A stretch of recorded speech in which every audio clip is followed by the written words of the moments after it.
Anegbete. Age group is categorized into two, that is, the common and the noble. Anegbete is rich in cultural heritage, as the community at noon saw the commitment of the festival with the first set roll out in beauty colors to showcase their might and strength, indicating their feet and ready for the responsibilities behold on them. The streets in the community with a feed up of young men and women adorned with the festival. Later, the royal family takes the stage as their children fight out royally and work in the community to showcase their might and fitness.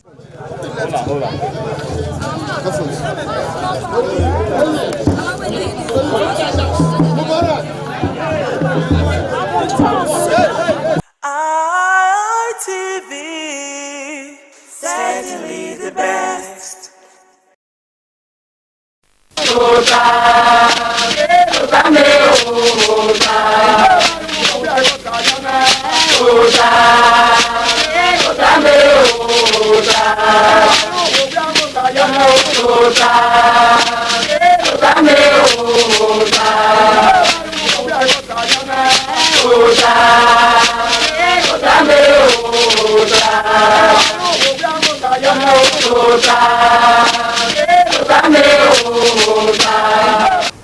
Wahia bota now.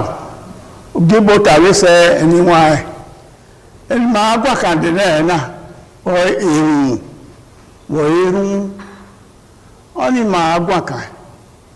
Already mountain there. Victor Bisugbe. Ni my agua can evena. Oton bokia. Do never zomu. Eru mahia agua can na. Eru na. Even no kwa no. Ohi no ma ya lehun. Osare bo anu fin gbo mahia. Oba atokpe. He said, me so boss en ge ni e o. No ri e do ba yan kai. Ore do ya fe. Me le do to wa ya o. E ore te ni ri o wa kini risi. O sa lo bo owo do obi yo bi to. No ge gbe ran wa ya fe. E wa ni da hi ma ya fe. E ni mata no manoro no ri e yu wa rion. Ni no gba na wo na.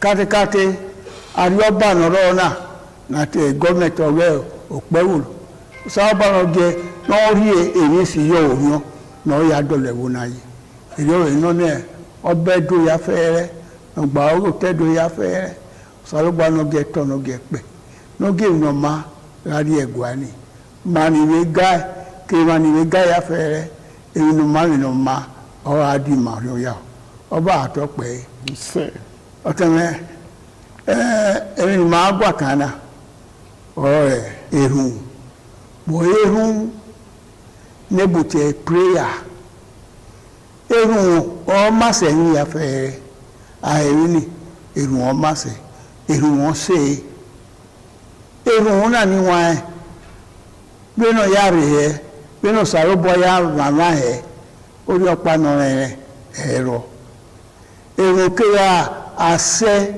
ọwọ́ wọn nágbọ̀n lùsọ̀ ọgbàrí ènà wá ló yá agùn ẹ̀bẹ́bọ̀ ni màá rí ní ehun ẹ̀yà fífẹ́ rẹ̀ ìyẹn rẹ̀ rọ̀ ǹdáwùsọ̀ àwọn dé màá rí gbà ká ẹ̀yìn náà yẹn sípà ehun màá gbà ká ẹ̀ nà ehun kí a ó dọ́wé sí nọ́pì àgbẹ̀ nùgbà àwọn àgbẹ̀ náà ó gbẹ̀ náà yáwó ìnà má ó pànà bá ẹsẹ̀ sẹ́mẹ̀ sí ehun àyà rẹ̀ neho oge do eyo ehun na ekinado ehun na adu ekinari ere eki omo no eki go no eki no yaki we mu ehun ayado ya fe ehun ose mi ya wa bedagbon wana ima ya ma he ode ya fe lo ehun saba ja ti eni ma ehun o pase ti ya ife wuri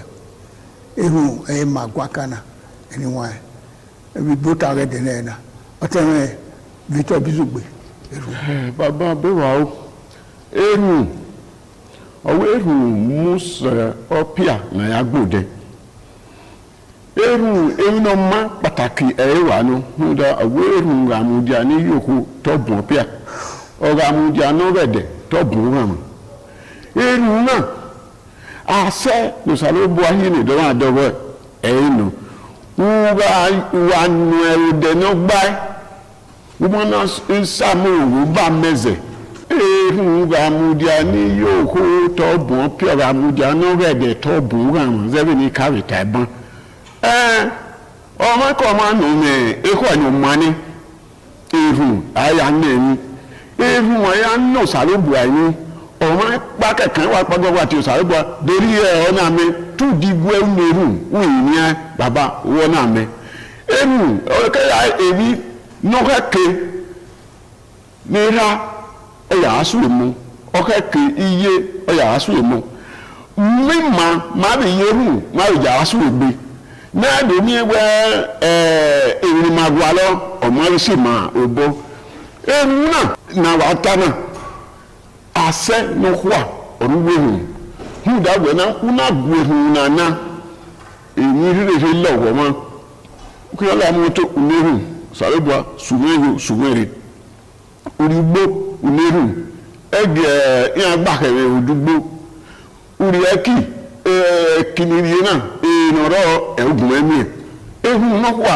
ẹ̀wà ni mami ọmọ anẹ́nẹ́rùn ọyẹ wọn mà ní wọn máa yẹ bẹ náà ayà nẹ òsàlùbùà ìyìn hẹ ọ̀rọ̀ abẹ ìkẹfẹ ìwẹ̀ ìwẹ̀ ẹ̀bọ̀rọ̀ ìga ọ̀rọ̀ náà ọ̀rọ̀ yà á nù hẹ wàá yóò sàwẹ̀ bọ̀ wẹ́ẹ́ bẹ ní ènìyàn wọn máa sàwẹ̀ bọ̀ ọ̀rọ̀ máa fi gbẹ ọ̀rọ̀ ìdìgbò nẹ́rùn ọ̀rọ̀ ìnà ẹ̀bọ̀ náà dówó náà mẹ ẹ̀bọ̀ náà dówó náà mẹ ọ̀nà wàá yẹ ìrìnàmẹ ìhùn yìí ehun má gbé húdàwẹ̀ ọmọ anẹ́nẹ́rùn èṣù ẹ̀yìn nù ọ̀wọ̀n anẹ́nẹ́rùn èṣù mami òsàlọ́pọ̀ ọ̀nà yí ẹ̀ ní wọn àmà ìròdì ọ̀ wọ́n ní màá igbó náírà nẹ́rùn ní màá mèké náà mi dẹ́kòdẹ́ náírà náà yìí ní ẹ̀ẹ́bẹ́ bọ́wọ́ náírà àti àrẹ̀rà nẹ́rùn ní mèké náà sùn náà ọba àtọ́pẹ́ yìí. ìṣe ẹni wọ́n dá ẹ̀rọ náà ta ọwọ́ ẹ̀kẹ́ ló dẹ̀ yá dé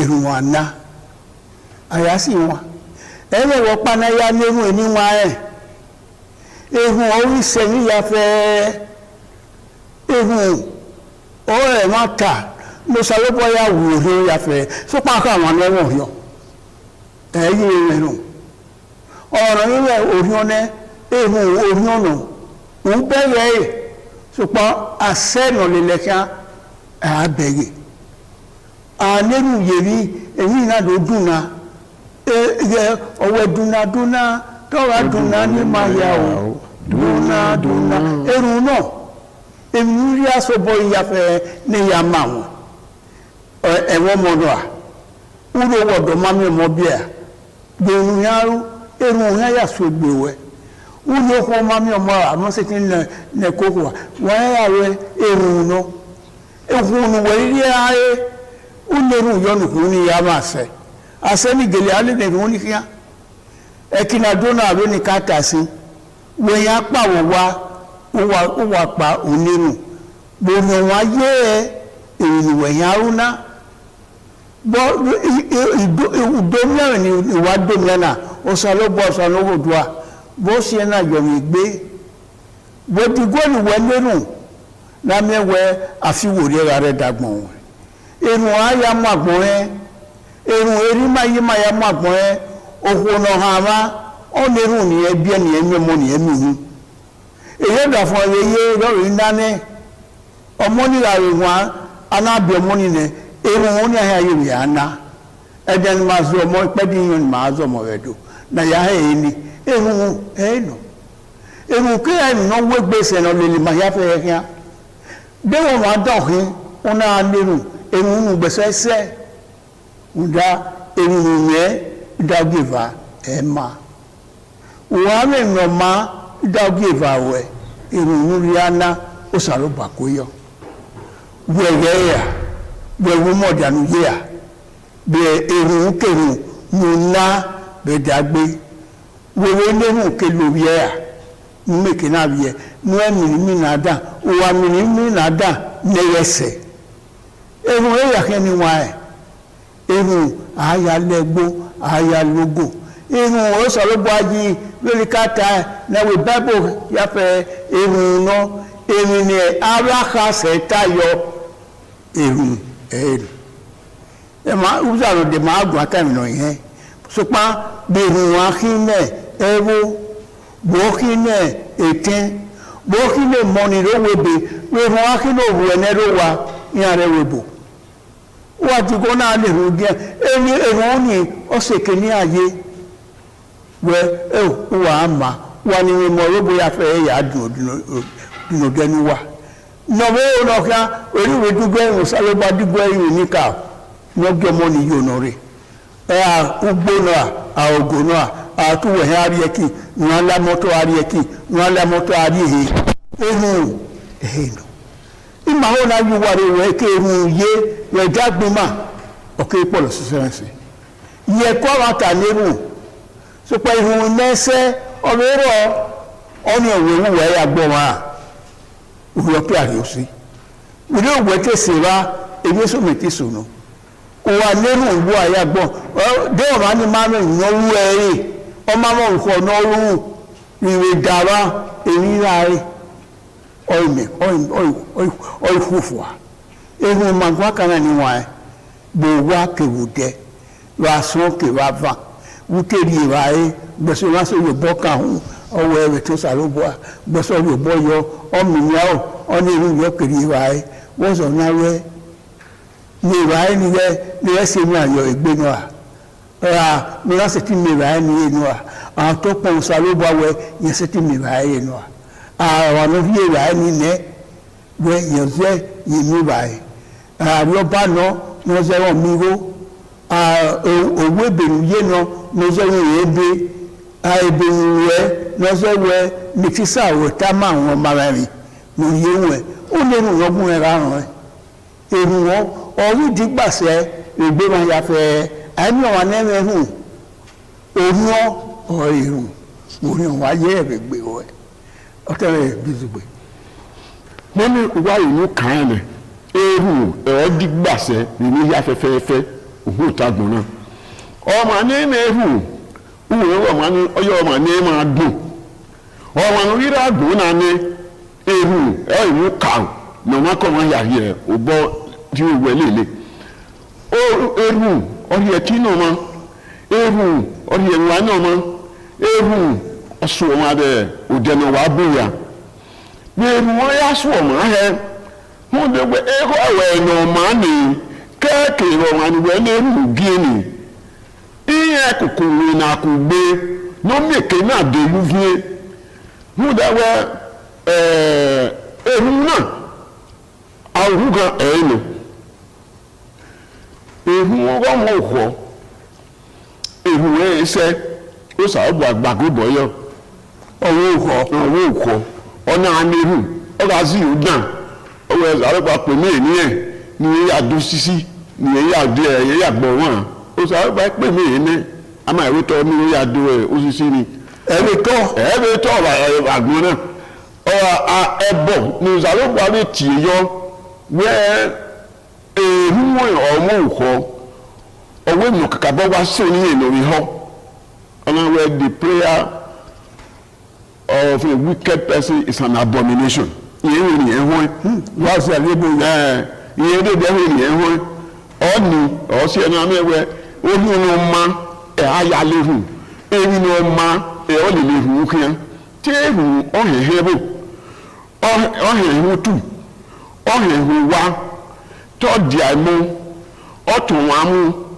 ọ̀yẹ̀ gbèrà mi náà má ẹ̀rí ni ẹ̀hù yé ọ̀dígbàgbé ọ̀ma kọ̀ wọn náà yà wọ̀ ẹ̀mí ọ̀nà ya n'ehu èmi ni ya agbẹ̀yàn ọ̀ agbẹ̀yàn ni mọ́mí ọ̀wà ní n'ehu ó yẹ ọ̀nà máa ń wẹ òsàrọ̀ wúdà ọ̀sàrọ̀ bọ̀ ayé ẹ̀wẹ̀ ya n'ehu n'ọ̀gá n'ayé ya n'èyí èmi kémi n'ọ̀wọ́n kọ́ mọ́ bí ìgò alọ́ ehu tíyẹ̀ kìn abẹ́ hó ehu àmì ẹ̀wò bọ́lú wà dá yìí wọ ọ̀nà ehu ńgbà hó ọ̀nà ahìyàn èmi kémi nìwẹ̀ ń tà ní ọlọ́run gbogbo òyìnbó orí ọ̀nà mmanú yàtà ni ọ̀fun ìrọ̀rọ̀ tó ṣẹ̀dá gbòǹwẹ̀ sàrẹ́bùà nọ́mùdí àkímà no here tin ri wo gbe ni mo ni ma se ti yaya lehun oba atopẹ iṣẹ́ ehun ẹ máa gba kan ní wọn ẹ wẹrọ da ọ̀rẹ́ ẹ wà lọ rí rẹ náà wà ní ìhùn ẹ bí ẹni òmìnbọn ní ìhùn yí ní ọmọ sọ ọbọ náà bó ṣe ní ìhùn ní máa ná sẹ ẹ kò wẹnu à egbò wẹnu à wọn ní ìhùn yìí yọpa ní ìhùn yọpa gbèsò wáyé pé àwọn ní ìhùn yọ ọmọdé yọ ehun ní dèkè wọn náà dọ̀wọ́n mo bọ́ wá náà gé ọ̀sálọ́gbọ́ ọ̀sálùdájọ́ ọ̀sálọ́kọ̀ yóò lẹ́nu wọ́n lè nù ní ilé ní ọmọ dé yọ ẹ̀nà ọ̀sẹ̀ má so ní ẹ̀zẹ̀ nínú ọmọ ọ̀hún ẹ̀rì ọwọ́ bọ̀ ọ̀yà àfíà ọ̀yà àrùjẹsì ọ̀yà àrùyà nílé sìnàzọ́ ni ọmọ pàmò kọ̀kọ́ ọmọ ìwé wọ́n wá wàwẹ́ ẹ̀rìnàwẹ́ ematon ìran àwẹ́rá òkú rẹ̀ èyà dènà wá ehun ọ̀yẹ́rẹ̀ náà ehun nàwá ehun ni ọwá ehun ni ìwẹ̀ ni ehun náà ni orí ó ní ìrọ̀rọ̀ ọ̀nàgbò ẹ̀ dèkìnà rí ẹ̀yẹ́ rí e àti ìwẹ̀ náà wà wọ́n dàn mọ̀ orí dáadáa ehun ni ọ̀há sẹ́yà ehun òkèèrè tí wọ́n wà ní òhò ọ̀wọ́n òhò ehun dá ọwọ́ òhò ẹ̀pọ̀ ẹ̀wọ̀ ìyẹn bùn ìyẹn rẹ̀ tọ́ wọ́n dá òṣàròdè máa gbà kẹ́hìn wọ́n dá ehun wẹ́rù ní nínú ìlú ẹ̀ ma dé ìyẹn ni mà òtó ẹ̀rọ ọ̀nù wẹ̀ aláwọ̀dá ẹ̀rọ ọ̀nà wọn dá nọ̀wọ̀ yìí dáadáa gé báyìí èyí náà máa pa máa ẹ̀fọ́ wà mọ́ oge wà mọ́ báyìí ẹ̀mọ́ èyí náà súnmù yìí ọmọ oge báyìí gbèsè yà mọ́ yẹn gan yọ ohun yẹn máa pa ẹ̀ máa ẹ̀fà ìyẹn á yẹrẹ gan ni ehun ọ̀yẹ́rẹ́ náà ọwọ́ òdùà ní iye náà ìyẹn pa ẹ̀ ẹ̀fà wa lè máa súnwẹ́ nílàdíà ògbésọ́ mi yẹn tẹ́ làdíà ní mọ́ oge báyìí yà wúlò ni ehun oníwọ̀n ehun ìwé gbéra ẹ̀rọ gbímọ̀ náà ẹ̀wà náà gbọ̀n ẹ̀rọ ẹ̀ẹ́mí ọ̀wà ní ẹ̀wọ̀n ríọ́ òríọ́ ọ̀ẹ̀rùn òwà náà rẹ̀ yá ọ̀sọ̀rọ̀bọ̀ àrí ẹ̀ àfihàn gbé wọn òwà rẹ̀ rọ́ lọ́wọ́ mà ẹ̀rùn wọn rẹ̀ sọ mà wọ́ ẹ̀yìn rẹ̀ òwà rẹ̀ ẹ̀fẹ̀ rú wà ánìrù ní orílẹ̀ bèrè wẹ̀ òlẹ̀ mọ́tò náà òye wẹ́kẹ́ àwùjẹ́ náà òye ògbó náà àìfíé ẹ̀tọ́ wa ní ìhùn wọn yẹ pé àfihàn gbé wẹ̀ òwe guanẹ́ òkọ́ka òkè tomatosi òkè ya òfèrè ó yẹ wọ́n lérò èyí ìsúsẹ́ ẹ̀hún náà ọ̀sàlógbà náà gẹ̀ máa wọn ehun òwe yìí pọ̀lọ̀sẹ̀ rí gbímọ̀ ní wànágbọ̀n náà sẹ́tì ní ọ̀wá ẹ̀ ọ̀wá ìwé gbé sọ́ọ́ ọmọ ìwé hùn wọ́n nyàrí wọn ọ̀sàlógbà yẹ ẹ̀wọ̀n ni àsẹ́tì ní ẹ̀wọ̀n ẹ̀ èèyàn ma ẹ̀rọ sọ̀rọ̀ bọ́ àrí ehun yìí náà yà agbára náà dàgbọ́n náà yà agbára náà ẹ̀wọ̀n náà yé wíwẹ̀ nàìjíríà yé náà á ní ehun náà mà wíwẹ̀ Edo state yé ká ní ehun náà mà èèmọ̀ yà fẹ́ nìyí mọ̀ ẹ̀ ní ká làwọn dáhùn ọ̀là rẹ̀ ọ̀tún ẹ̀yẹ̀ kí a bọ̀ ní ehun. àwọn ehun àìsàn tí káwé ìhùwé ẹ̀mí ìyìnbọn yìí èmi kéèmí ìdòpò àrùn kéèmí òhùn ìhùn náà ọgbà ọkà ọwọ́ ọwọ́ náà bọ́ á lè hùn ẹ̀rọ sàlùbọ̀ àwẹ̀sù ọwọ́ náà bọ́ á lè hùn ẹ̀rọ tí mo náà yàtọ̀ wẹ́ ẹ̀wọ̀n náà mọ́ ẹ̀rọ sàríyé ni mọ́ ìhùn náà èyí máa yàtọ̀ tí yàá di ayé bí màá rí yàá di àgbé mọ́ bí màá rí yàá di àìmọ́ ni maa bɛ yaa iwu emi na yaa wo bosa lo boa taabu wo bosa lo boa wa ni hu ọdẹ mọ̀mọ́ pàdó ká bẹ ìyòbọ̀ pa èrùn mẹ́ yòbọ̀ ọmọ ni wa tọ́ ní kẹ̀kàn èrùn náà mẹ́ yòbọ̀ wa ehun ẹ̀rọ agbó ẹ̀rí kẹ́yìn yìí de èmi kẹ́mi náà wà òun ò tá gbóni afẹ́fẹ́ èrùn náà ọkà ọ̀rọ̀ èrùn náà àmú kò dáa wẹ́rẹ́ àìmọ̀ èrùn ní kò dáa ọ̀sàrẹ́ bọ́ sí àfihàn gbé ọ̀yẹ̀nu ọ̀yẹ̀ tọ́mẹ̀ ọ̀yẹ̀nu ọ̀yà aláwòdà ọ̀yẹ̀nu ọ̀yẹ̀mọ́nẹ̀ ọ̀yẹ̀nu kúwẹ̀ kèrè mú kèwàmẹ̀ ẹ̀dágbéwà ọ̀yẹ̀ sẹ́ẹ̀ ní ọmọ akpádọ́ká wẹ́ òkò yìí kan yà áwú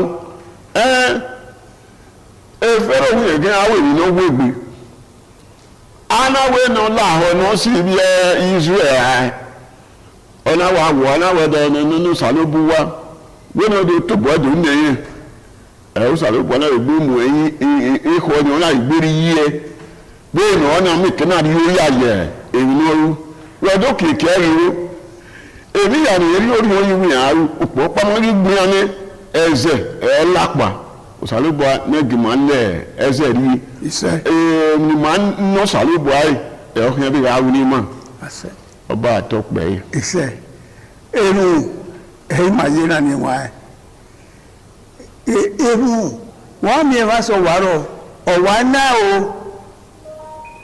ọ̀wá nánánánánáná ẹ̀yẹ ní èmi nàgbà lọ́wọ́ dàgbọ́n wọn náà wà nìkí ọ̀dà òwú ya ìyá fẹ́rẹ̀ náà nana nílùú lọ àáyá pòrú àáyá rí èmi ládàá èmi náà kásùnú dà èwáṣọ ní ẹ̀yà rí àtọ̀ yàkùn ehun ayá fẹ́ wò yẹ wọ́n hàn àwọn ẹ̀yà náà lọ́wọ́ ayẹ ó sáré wọ́n àwọn ọmọdé àgbè ìwé lọ sínú ẹ̀jẹ̀ kú wó ké mẹ̀rẹ̀ lẹ́rùn náà ẹ̀jẹ̀ lọ tẹ́dọ́ náà ẹ̀jẹ̀ la ẹgbọ́ ẹ̀jẹ̀ la ọ̀rẹ́dọ́ yàsẹ̀ òtẹ́sán àṣeyà ehun náà ni wọ́n ẹ̀ dóò náà yẹ kọ́ ọ̀tà nìrú ni tọ́gẹ̀lẹ́ sọ sopa èsù rẹ̀ bá nà òhìyà ìyá fún amahùmá ìrúsànà dé máa gbà ká yẹn ó ní èsù èyí ehun ọ̀gbẹ̀sù gbìnà ehun ọ̀ragbàdà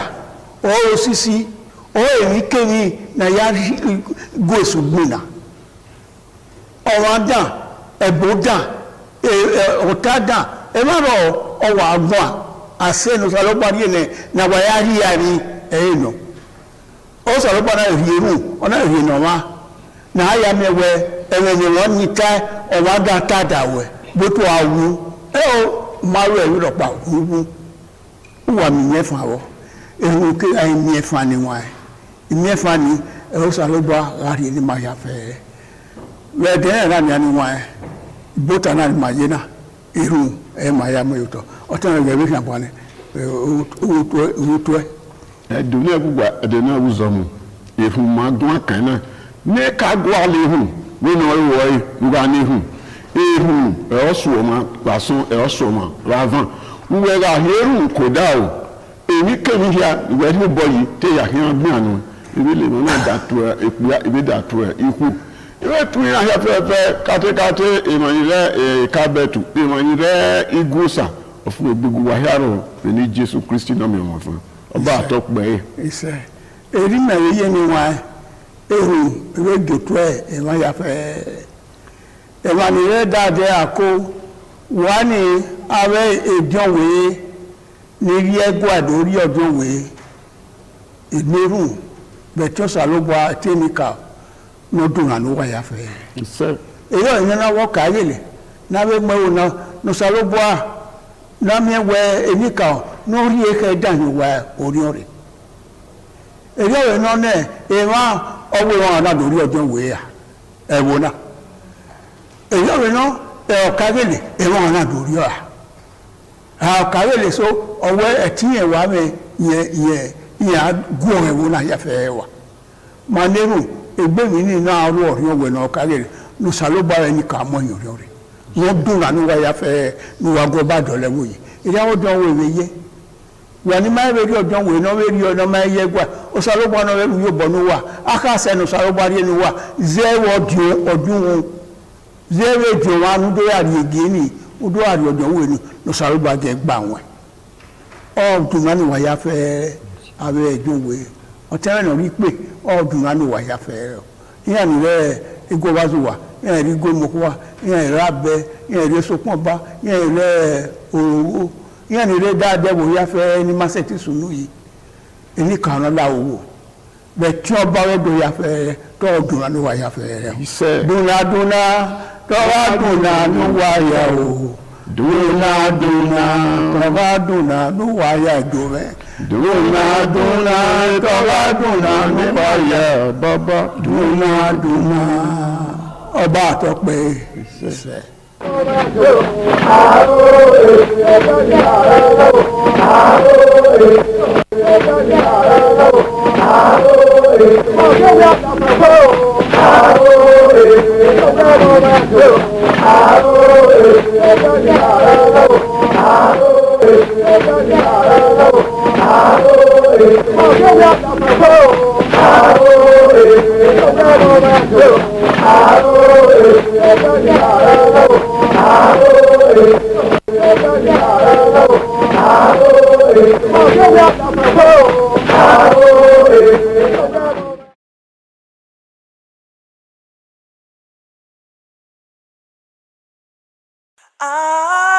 ITV, certainly the best.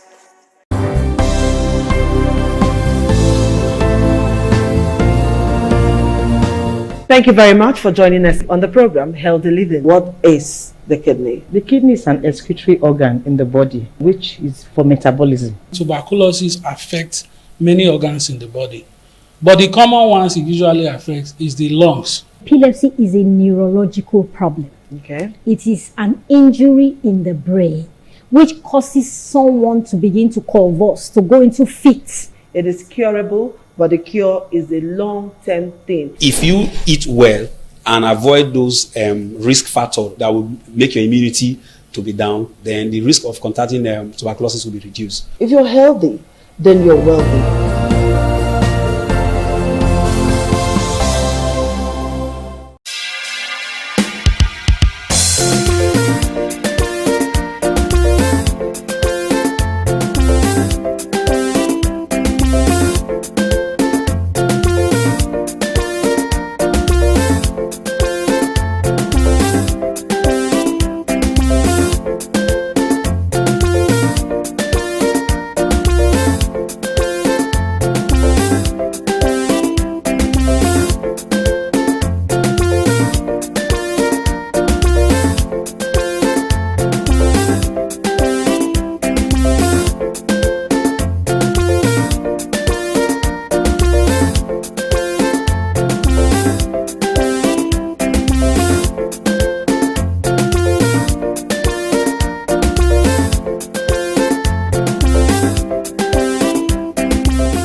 ITV, certainly the best.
Thank you very much for joining us on the program Healthy Living. What is the kidney? The kidney is an excretory organ in the body, which is for metabolism. Tuberculosis affects many organs in the body, but the common ones it usually affects is the lungs. Epilepsy is a neurological problem. Okay. It is an injury in the brain which causes someone to begin to convulse, to go into fits. It is curable, but the cure is a long-term thing. If you eat well and avoid those risk factors that will make your immunity to be down, then the risk of contracting tuberculosis will be reduced. If you're healthy, than your well-being.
ITV, certainly the best.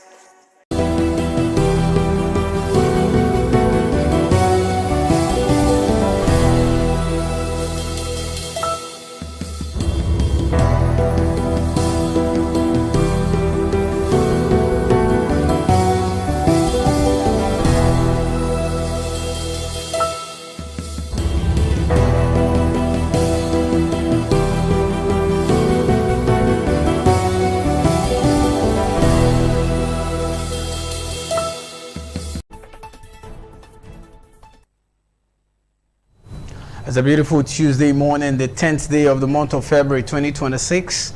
Amazing time to always wake up, we dress up, and we show up for you on your ultimate breakfast current affairs program on independent television this morning on ITV from our Benin, Lagos, and Abuja network centers. And here in Benin, I am Lawrence Osifo. I'm not alone in the studio. I have my guy. So last week I said my guys, and no debunked saying she is not a male, that she is female. So I have my guy, Harry. Good morning and good to have you. Good morning, Lawrence. So I can use my guy. Yeah, of course, always have been and always will be. We always be for a very long while. But let's not talk about the story of how we've been coming for a very long time. So it's a very long story, you know. How you doing? It's been a while. Good. I mean, it's good to be awake. It's good to be alive. Yeah. Of course, it's good to be here. And it's good to be alive and to be in Nigeria at this point in time. Yes, it's a privilege to be alive. You know, in Nigeria at a time such as this. You know, so if you wake up as a Nigerian, you're healthy. Where a lot of things happen, electoral, transmission of results. And you're not dead or in the hospital. Yeah, you're not in the hospital. Then you should count yourself. Especially that part. You're not in the hospital. Count yourself privileged. Yeah, count yourself privileged, absolutely, because Nigeria is a very sweet place to live in. It is. A sweet place to stay, a sweet place to explore. We have so much for you on the show this morning from our three network centers, Benin, Lagos, Abuja. And here in Benin, our focus will be on youth in politics. We'll be looking at the role of godfatherism or the politics of godfatherism. But let me take you to the center of excellence and the center of unity. Let's speak with those that are there. Patricia, ladies first. That's what I would do. Let me leave Abuja out. Let me do the ladies first thing. Patricia, how are you? Good to see you this beautiful Tuesday morning. How's Lagos and how are you generally? Let's talk. Good morning, Lawrence. It's good to see you. You look handsome as always. Lagos is cool. You know, we are just here in Lagos looking at the 2027. That's what everybody's talking about. Politics everywhere. You know, decisions not being made rightly according to the people on the streets of Lagos. But our politicians think they are making the right decisions. Anyway, here in Lagos, we're going to be looking at what is at stake for 2027 elections as political parties hit 20. INEC clears 2 more political parties. Having so much political parties, is that what we need at this time? But I mean, those political parties are not known. We don't even know their names most times. People ask, is it not just APC and PDP and now ADC trying to, bring up their names here in Nigeria? But like INEC said, they have 20 political parties. Will these 20 political parties help to battle the fact that everybody is defecting to APC? Or we're just having the 20 political parties for namesake and, you know, they're not functioning? That's what we're going to be looking at from here in Lagos. And we have the National Publicity Secretary of NNPP, who is going to be coming to talk to us about all this later on in the program. Lawrence? Amazing one, Patricia. Good one coming from the Center of Excellence. As always, we always expect excellent discussion from the Center of Excellence. Let's move to the Center of Unity, where the State House correspondent is seated. Ikaru Wata. Let's hear from you, Ikaru. How are you and how is Abuja? What's happening? There's supposedly there should be an emergency Senate session this morning. Definitely you have all those information to give to us. Ikaru, good morning and good to see you. Yes, a very wonderful morning, Lawrence, my guy, and Patricia, my guy. I think Lawrence, you coined that now, and sometimes it sits very well in the morning when you hear Lawrence, my guy. And the way these kids are calling everybody guy these days, then a lady like Patricia, beautifully dressed, nicely looking, can also go for my guy. And even when Lapo Steven is around, Lawrence also call her my guy. So everybody is now a guy. Maybe when I get to the villa today, I'll call a minister my guy, and I shake hands with the like Professor Keyamu and others who love discussing with the media. When you come, I'll tell them, Barrister my guy, and I'll see how it sits and all of that. I think a nice one this morning. We'll be looking at the issue of transmission of results, the Electoral Act Amendment Bill.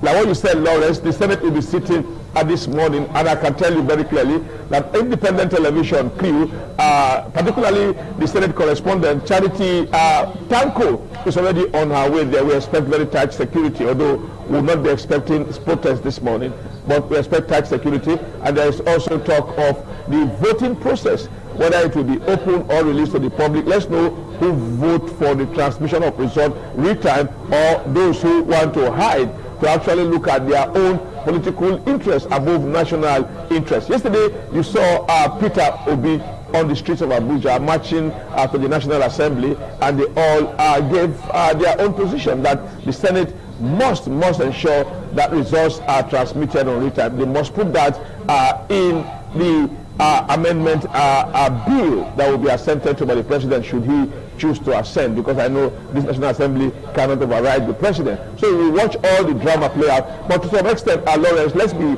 very candid. Some of us are worried that just a few days ago, over 100 persons were slaughtered in Kwara State, and it appears that no one is talking about it again. The media is already badly awash by transmission of result in real time or no real time, that the dead and the persons who are burying their dead in Kwara State appears not to dominate media again. Everyone have left that particular area, put it in the trash can of history, but we must keep that in the front burner. There are other pockets of killings going on in parts of Kogi, parts of Benue, particularly parts of Plateau State, which the media is not reporting, because our attention now, occasioned by civil society agitation, is fully drawn to the National Assembly, which I think is also good. But let's not forget the other one, because Don Jones was very clear that the death of every human diminishes him, because himself too is human. So Lawrence, my guy, that is what we'll be looking at from Abuja today. Ikaru, my guy's guy. That's a good one. You know, the whole guy thing is now becoming. Let's work with the guy thing. Thank you very much, Ikaru. Thank you so much for that update. We're pretty sure our National Assembly Senate correspondent Charity Tanko, like you said, and the crew will be there. We hope security will be tight at the National Assembly complex, because I know how that place can actually be most of the times. I've visited there. I know how that place can be. Yeah, sometimes there could be security breach as well. But we just hope to see that the effect of this emergency Senate sitting this morning comes out positive, because it's high time we leave analog and go digital, for crying out loud. Like I've always said, if I can sit down at the comfort of my bed to do a transfer. The transfer will go through. Then I can also sit down at my house to vote on election day. There shouldn't be need for me to go and stand in the sun or queue in the sun. Okay, this is not a matter of let's go stand in the sun. Let's just transmit this result electronically. Immediately you're voting, we're transmitting to avoid the whole changing 5 and removing 0 in the front and making it 5 instead of 50. We've seen that happen over time. The Senate should do the needful. That is what I am urging the Senate. They should do the needful. That's just all we want. Protect democracy, for crying out loud. Let's transmit election result electronically. But some persons from on the other side of the divide, because they know it will favor them so much, you tell you, no, let's continue with the manual process where we will not need, police will be guarding paper. Police have not guarded life and property, so they are guarding paper, ballot paper. Because politicians want to win election. That's come on. We should have grown beyond that at this stage. Oh, the 50 police is guarding one paper. Meanwhile, 1,000 citizens, no police. They are slaughtering people in Kwara, like you said. Nobody is even talking about that. There's one thing about Nigeria, Ikaro. Once something happens, something will always come again to cover up that thing that has happened. We now leave the one that happened before and start talking about the new one. It's not supposed to be. We should be talking about, okay, imagine the people now who lost their relatives in this process. They should be talking about electronic transmission, Harry. They wouldn't be doing that. They can't be talking about electronic transmission of results. We should just do the needful. We should do the needful. That's just what I just want from the Senate. Let it be written in gold that under Akpabio, just the way we wrote it in gold, that under late Muhammadu Buhari, we signed the Petroleum Industry Act into law, it become an act. Let Akpabio also do something like that. Oh, during my time as the Senate President, we agreed for electronically transmission of results. If you win, you win. If you lose, you lose. You go to your house and sleep.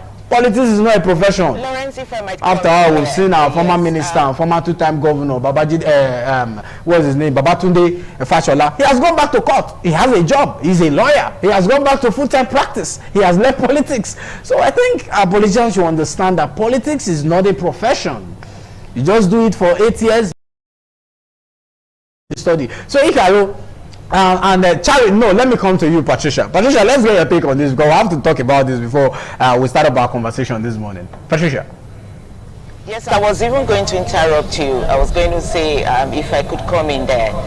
Okay, now the Senate President says he has a reason for wanting not to, sign that act. He says 9 states in Nigeria do not have internet, that obstructs the transmission like we want, so that is his reason that 9 states in the country do not have internet, and so he doesn't want it to be like, oh, these states did not transmit their results because they do not have internet. But like I had my guest yesterday and we're talking about it, and I said, can't we have a special arrangement for those states that do not have internet? And for crying out loud, this is 2026. Why would 9 states in Nigeria do not have a working internet in their states? It's not acceptable at this age and time in this country in 2026. So, but that is his excuse that he's giving, that he do not want other states to have a transmission and other 9 states do not have the transmission. But anyways, like I asked my guest yesterday, and he said that could be possible if properly arranged. But then again, he was also saying other states who could come up to say, oh, we had hitch up in our transmission because of the network challenges, and so this and that and that, and all that's going to cut again. That's what's trying to, but that's what's put them here protesting that they wanted to be transmitted electronically. So let's hope and see what the Senate decision to be by today. It really beats me. It really beats me hollow when I hear our leaders say all of this. Now we have 36 states in Nigeria. Let's do so. I'm not a mathematician. I'm not a good mathematician. The only thing I know how to calculate in mathematics is money. Let's just do a calculation. 36. Take away 9. How many do you have remaining? Harry, help me. We should be having 20. I'm probably a worse mathematician. Okay, so we have maybe 27, 26, 27 as the case may be. 26, 27, that's 36 over 26, that's a pass mark already, right? So because of 9 states, you want to cut off the remaining 26. Does that make sense? Let's ask ourselves that question, like logically as humans. And please, Mr. Senate President, there is no state in Nigeria that don't have network. Let's be realistic here. Are there not banks in those states? Yeah. Oh yeah. Let's start from there now. There are no banks in those states. Those banks, what do they work with? Let's stop all of this game we play with Nigeria politics. To me, it's like a dirty game, like some persons say. No, you can't be telling me in 2026. 9 states don't have internet, so because of that 9 states, you want to jeopardize the remaining 26, 27 states. Come on, Mr. Man. Come on, man. Igaro, you are in Abuja. Let's also get your take on that. Well, I think, Lawrence, for my own part, I think when you come very clearly, you want to weep. The first state, let me take it from what you said last, there is no state without internet. Those 9 states that Senator Godswill Akpabio is hanging his argument on, that argument cannot stand on the altar of reasoning. Those states all have internet. Some of them have areas, particularly areas that have been affected by insurgency, where the masts have been blown up, or the masts are just there, and the persons who them absconded and disappeared to save their lives. Those are few areas. 9 states, areas in there, and some other places. We can go that. But very sad, Lawrence, here, when you look at Godswill Akpabio, you put that argument, which ordinarily cannot be put forward by a school. Ask your question: what kind of a Senate are we having at the moment? Like what you said clearly, we desire a country that works. The world is gone. The world is already looking in a futuristic manner. Let's go beyond this year. And yet we have lawmakers who will gather today. They will take their allowance. They will laugh. They will do everything. Maybe they will have a closed door session or whatever, and do whatever voting they are for their own interest. It's quite pathetic, Lawrence, when we are talking about transmitting results. And like I told someone yesterday, you are going to vote. When you finish voting, please, can we have the result in Abuja? Just upload it. Just type it, APC, PDP, ADC, whatever, LP. Forward it. That's the problem we are having here. They said no, because in their own interest, from the point of collation, they announce it. From the unit to where they will meet at the ward headquarters, they want to manipulate it. From the ward to the local government headquarters, they want to manipulate it. And whatever they manipulate there, they want to move it straight to the state capital where they will manipulate it. Like someone said about this today, we are not even talking about vote buying. The one you do vote buying for and everything you are able, please translate it. So that all those governors in their numbers who have promised 3 million, 4 million, 2 million, 1.5, 2.5, whatever million. Let's see how you will get those votes. You know it's not possible.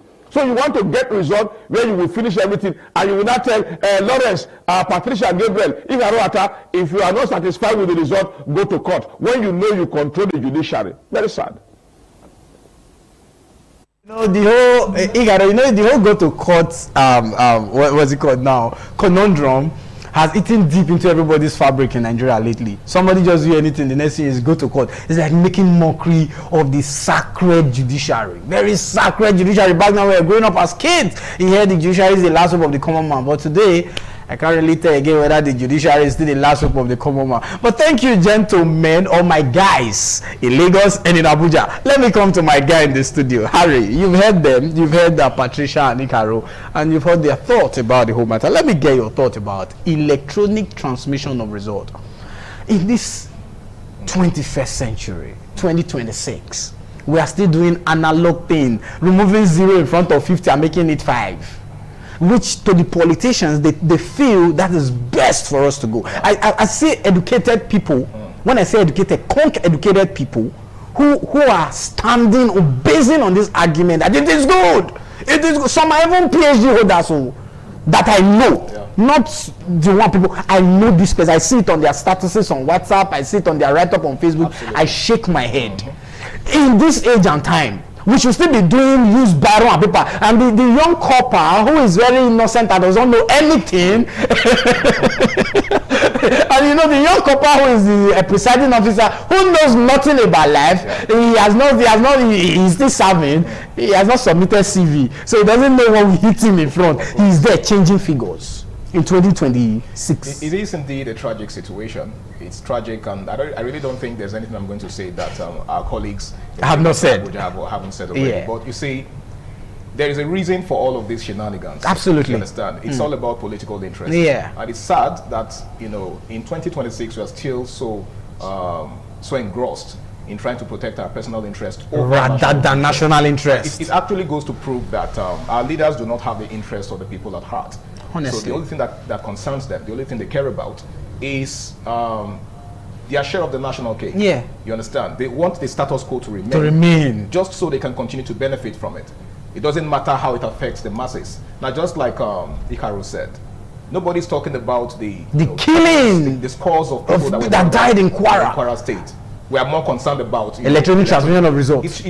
It actually shows how human life no longer matters. I mean, how much human life has lost its value in Nigeria. Absolutely. Like, we place zero premium on human lives in Nigeria, and this calls for serious worry. Absolutely. You know, because the election is fast approaching. Election is 1 year. This is February. So in the next 12 months, we are still engrossed in this debate as to whether to, electronically transmit results. Says a lot about our elites. But at the same time, let's try not to be too pessimistic about this. Yeah. Like, I try to look at things from the brighter side, right? Now, I saw the presidential candidate of the NLC of the Labour Party. Okay, former Labour Party, Peter Obi, yesterday with those guys at the National Assembly complex and for the protest. That actually lifted my spirit. Yeah. Because it shows that despite the fact that he hasn't really benefited much from the system so far, the last election didn't quite favor him. Yeah. And he's been should I say, the butt of all jokes ever since. Absolutely. Somehow he's still very much concerned. He is. He has the country at heart. He's still very much concerned. I'm not speaking for him. I'm not his spokesperson, but he genuinely has Nigeria at heart. This says a lot. It actually tells you that of course, we know that, just like we said yesterday, I think it was when Anu was here, that all politicians are the same.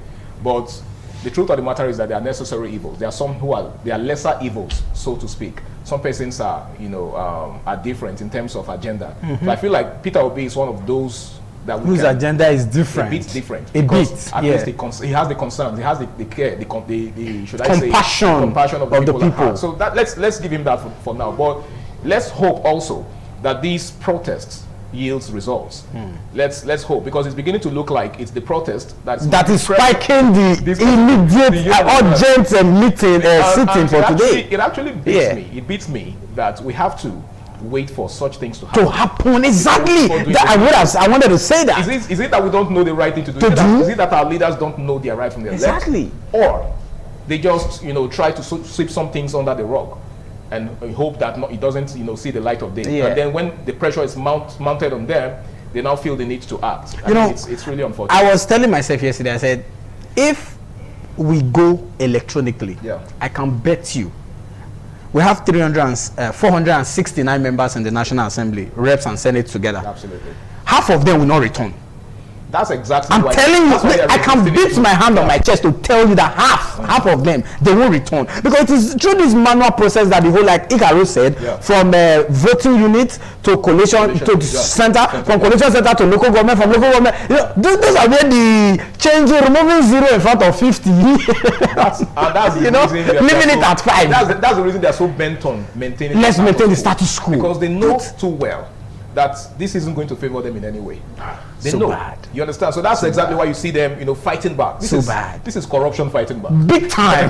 Big time. Indeed, corruption fighting back. But we look forward to seeing what happened on the floor of the National Assembly today, because this emergency, Senate, sitting today, they weren't supposed to sit today, to be honest. But I think after the whole spike of the protest yesterday, the National Assembly was so hot. In fact, Abuja was hot. I saw it. I saw videos of it. Abuja was one of my guests. Hopefully, when he joins us on the show this morning, is in Abuja, part of the whole issue. But we look forward to seeing what happens after today's emergency session at the Senate. We'll take a break to look at what the papers are saying this morning before we delve into our conversation. Stay with us. It's the TMI on the ITV network.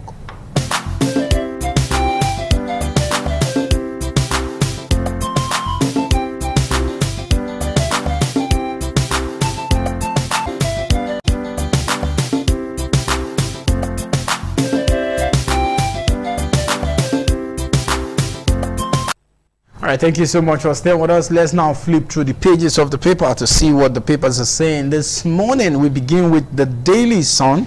Leading Obi CSOs activists occupy the National Assembly over Senate rejection of real-time electronic transmission of election results. You can find that on page 6 of the Daily Sun.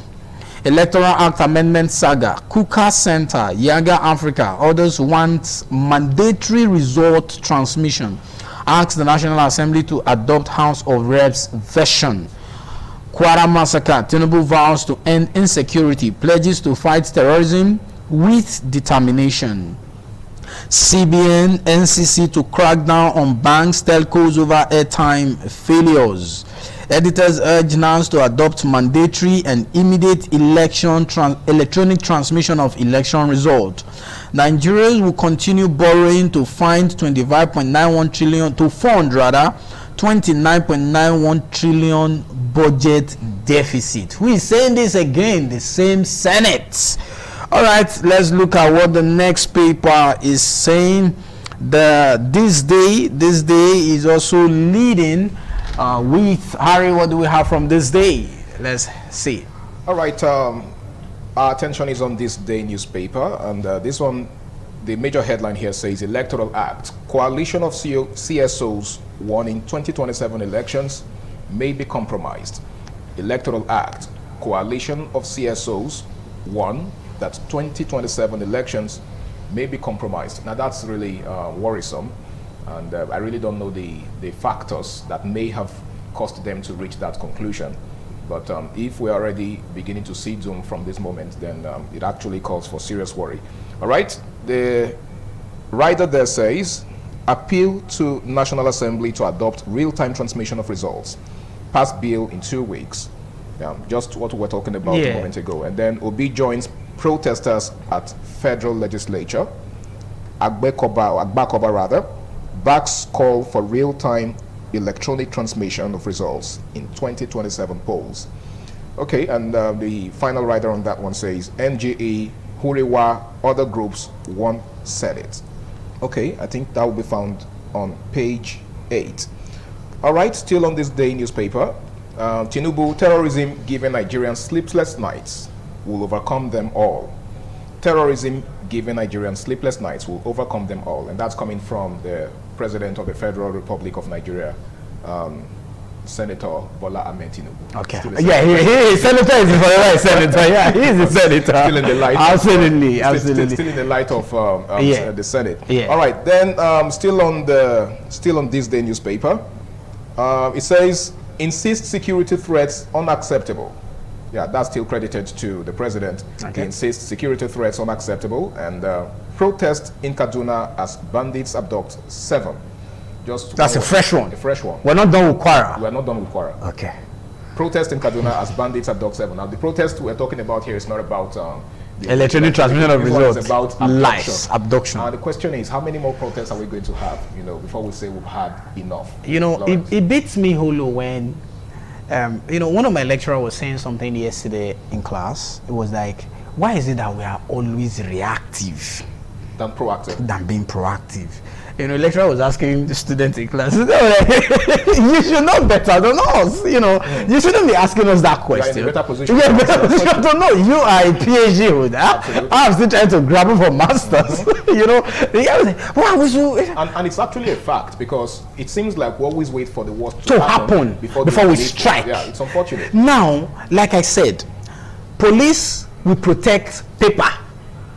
That's ballot paper. If you see the ginger these guys using protecting ballot paper, if they put that ginger in protecting you and I, there will be no crime in the society. Let's be honest. Yes, we are deficit with manpower. Yeah. I agree. But let's manage the manpower we have to protect first lives. And it is not a property and life, so because this person that is alive that we have property. That's what the Constitution says. Lives and So it is life that comes first before you can be alive without having a property. Nobody will kill you. But if you are not alive, you cannot have a property. So why can't we channel this energy? There's what they call it in the military and paramilitary. Use it to protect life. It's after the thing has happened. They've deployed 20,000 troops to. They've deployed those 50,000 troops. Where were they before the thing happened?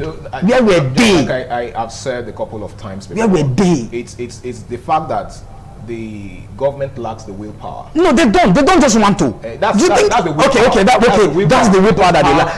They don't want to do it. Yeah. Do you understand? Because it begins with wanting to effect a change. Absolutely. But the real issue here is that they really don't care, which underscores what I said. Have you seen a convoy of a governor? Well, that's a governor. Have you seen the governor's convoy? And this is actually very funny because in the West it's a different ballgame entirely. Like you see someone as highly placed as a senator or maybe a mayor. Okay, did I just mention governor? Yes. No, that's too high. Local government chairman. No, I was going for local. I said governor, not governor. Local government chairman. These perks. Yeah. A lot of public office holders, or should I say, aspiring public absolutely office holders. These are the things they see. I mean, that's the reason they are so bent on getting to that, because they know very well that it's so attractive. I'm telling you. Until we begin to make governance, or should I say, political positions less attractive. And we won't do that. Our senators are not ready to do that. Because the truth is, those people are the ones benefiting from it. Like, you're using the road that is owned by us, taxpayers' money is used. But you understand? Then a governor is coming, you block every other person until convoy of, in most cases, if it's too small, 20 vehicles pass. I would be stranded. I would be stranded. Even I experienced one. This was a person I experienced. The person was sick. An ambulance was taking the person to just UBTH, somewhere around the Uselu Market axis. The ambulance was coming. A convoy was coming at the back, not governor, maybe one big politician. They stop an ambulance carrying someone who is in between life and death. Who is supposed to get priority first? Of course, the person. The ambulance, right? The ambulance was stopped. Too bad. Ambulance was carrying someone in between life and death to a hospital facility. Another proof that we really don't place premium on lives in this country. Absolutely, you said that. You said that because it's all about the interest of the elites. Yeah, of the elites. And that's why protests of this nature are necessary. Very, very. Even though in this part of the world, protest, not protest. Yeah, protest. You understand? They become more or less like should I say, a charade. A charade, indeed. It doesn't quite seem to send the message you're supposed to. You understand? But let's hope that with time. Let's be hopeful. Let's take one or two more papers before we take a break to continue conversation. Okay, yeah, this one is coming from the Nation newspaper, and the major headline here is saying that Tinubu will defeat this unacceptable terrorism and banditry. Tinubu, we will defeat this unacceptable terrorism and banditry, and that's the major headline on the Nation newspaper.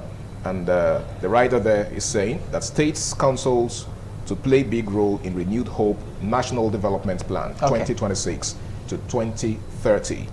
That's still on the Nation newspaper.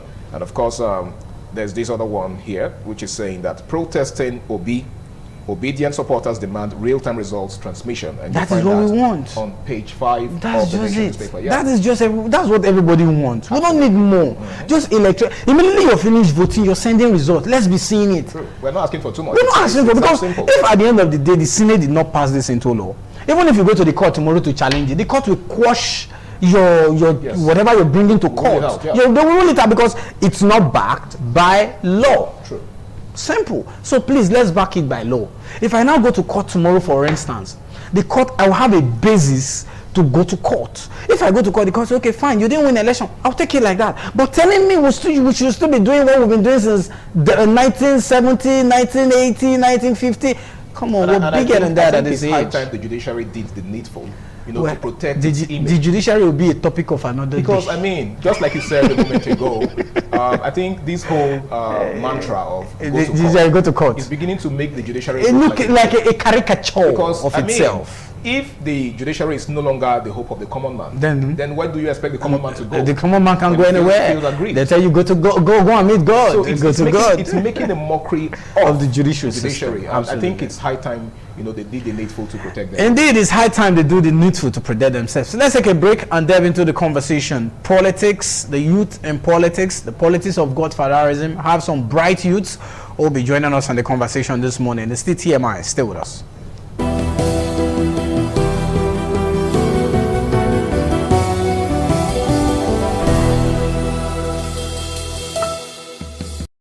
All right, thank you so much for staying with us on the program still this morning on ITV from our Benin Network Center. Let's begin the conversation. Over the years, we've heard that the youths are the leaders of tomorrow. So when you hear the youth or the children, we begin to ask ourselves questions. Where is really the place of the youths or the children in the day-to-day politics in Nigeria, where we have elders, old men, septuagenarian, nonagenarian, in some cases octogenarians, are sitting in the helm of affairs. But the place of the youths will be what we'll be looking at this morning on the conversation. Where does the youth fall into politics? The role or the politics of godfatherism, which we've seen over the years in Nigeria. For you to be relevant in politics, you have to have a godfather who will godfather you in politics. Godfatherism, how well does it go to play a crucial role in Nigeria's politics and our nonsense democracy?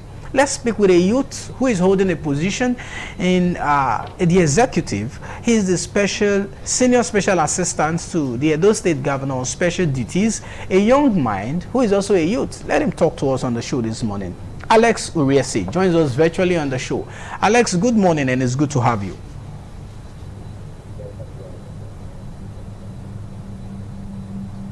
Okay.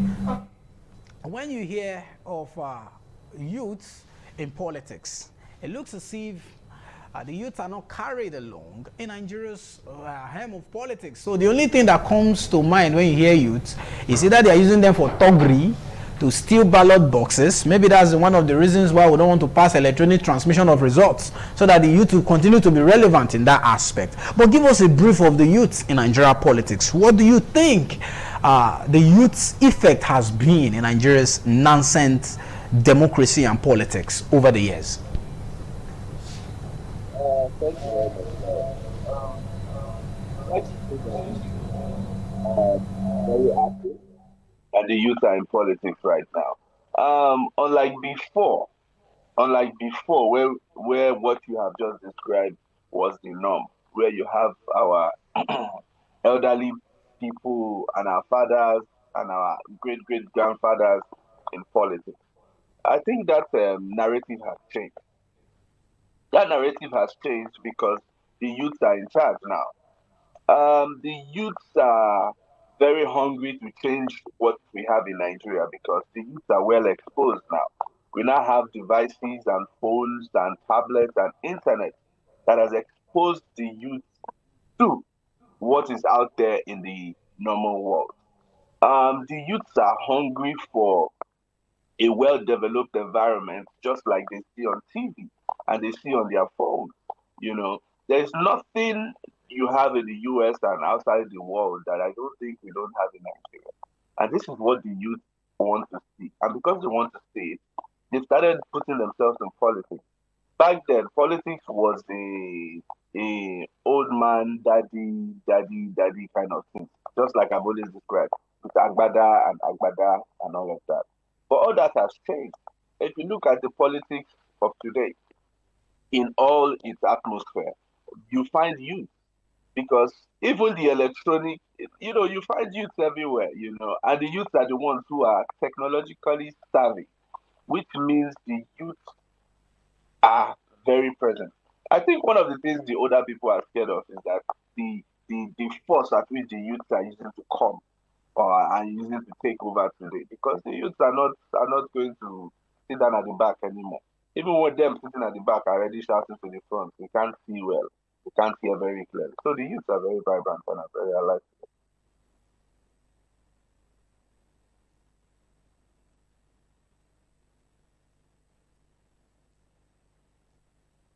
All right, thank you very much, Alex, for that brilliant response.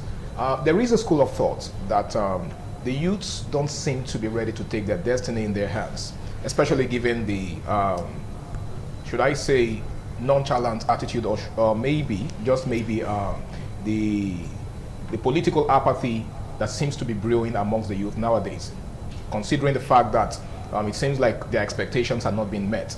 Now, just quite recently, we're talking about how the Senate seems to be dragging its feet as regards passing. Okay, of course, it's not just like it's dragging its feet. It's, outrightly rejected the live transmission of results. And now, of course, there is a protest in Abuja as we speak. So this has, to a very large extent, made a lot of young people lose interest in the electoral process and, of course, taking over the realms of governance. Now, do you think it's true that young people are not ready to take their destiny in their hands?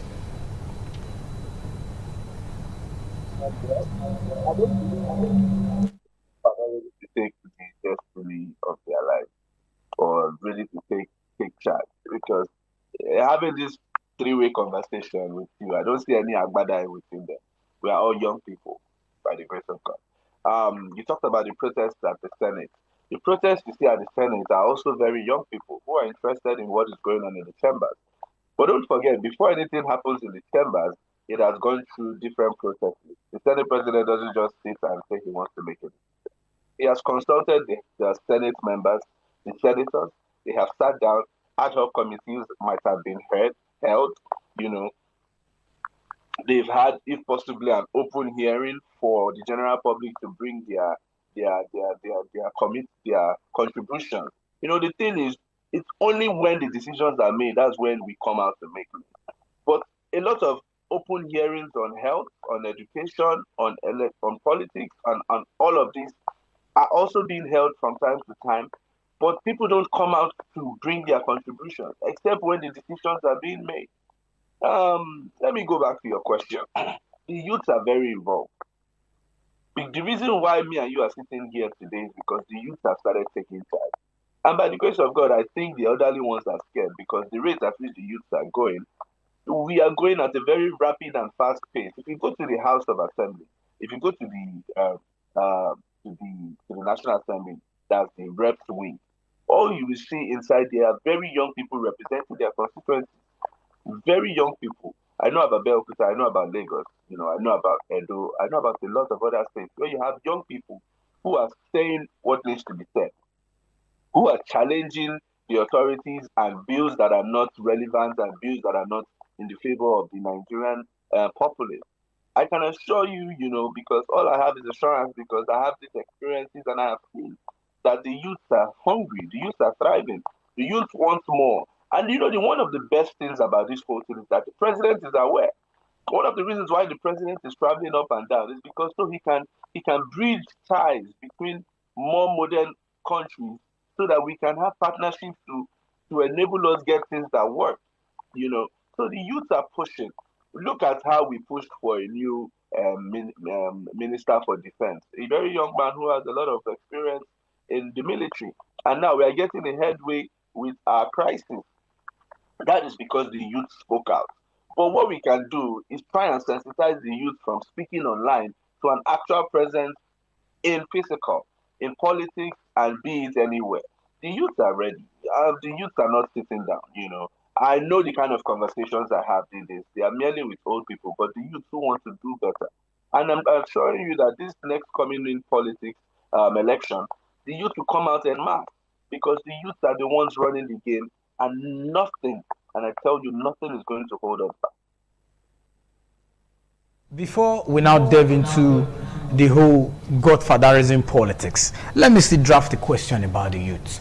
Now, from your own perspective, because you are trying to give us, you're trying to make us understand that when you go to the National Assembly or State House of Assembly, you see some youths which are not in a good majority, if you ask me in person, because I have figures of those that are there. The people we see are those above the age of 65, 70, probably they just want to retire in politics and all that. But let's assume the youths are there. Let's look at the common youths on the streets. Someone who don't have up to 500k in his account. You want to buy a nomination form. You are hearing 25 million. you are hearing 30 million for you to run for either House of Assembly, or we're not even talking about Senate now. Let's not go there, because Senate seems to be for the big boys, and you have to be in the league of the big boys for you to go to the Senate. Let's say House of Assembly, local government legislative arm, councillorship. Someone who is struggling to get little money, so you are selling nomination form for as high as say 5 million, 10 million. Where does that youth like myself, I may not say yourself, I'm talking about myself and my co-anchor here, where do we get the money from? Such money to buy to buy such nomination form for you to belong? Because you've also made mention of the youth are the ones at the National Assembly protesting. We agree, but those are the youth that feel our life or our future is being mortgaged. So talking about the process, the money involved, don't you think the youth have been shut out because it's for the big boys?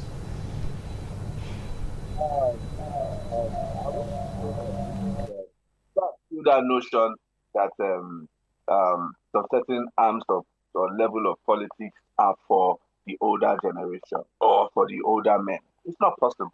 Like I said the other day in an interview, the reason why we have some certain older people in a certain position because it comes with experience.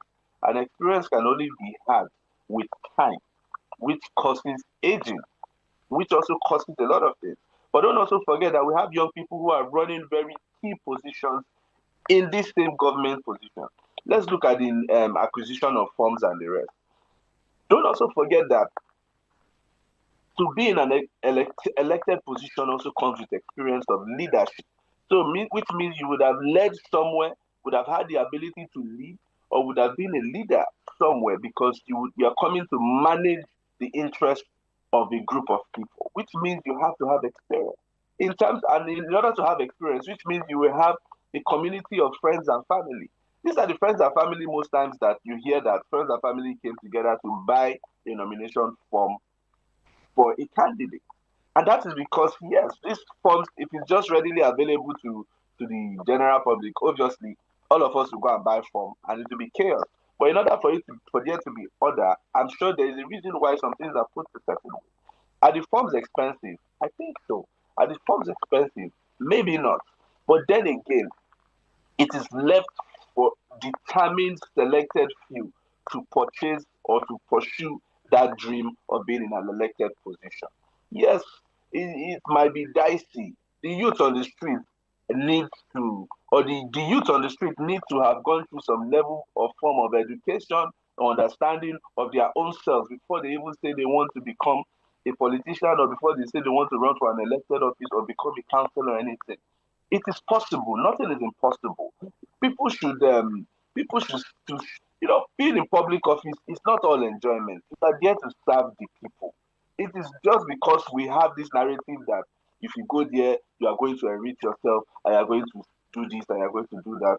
It's not as it seems. It's not as it seems. And I can use Senator Monday of Pueblo, the executive governor of the state, for example. He would have entered that office and just, be sending people and giving them assignments and just chill. But he took it up to himself to take the public office very seriously and make sure everybody is and are on their toes to achieve a common goal. So it is a personal calling to be in public office. And then when you do, all the resources you need might come together for your good. So the youth are there, the youth will be empowered, and it's up to them to use their own empowerment to want to buy a political form, to be a councillor, whatever and whatnot, and to do for their people. This is what the conversation should be. No youth is being marginalized. Not everybody is going to be rich. Not everybody is going to be poor. But you can fight from where you are as a youth to get to the next stage. Not everything is also about money. You can enroll to be a mentor or be a mentee, or to work under somebody, or to learn the trade of politics, or to learn the root of politics. Like I said, every youth should join a political party. Thank you so much.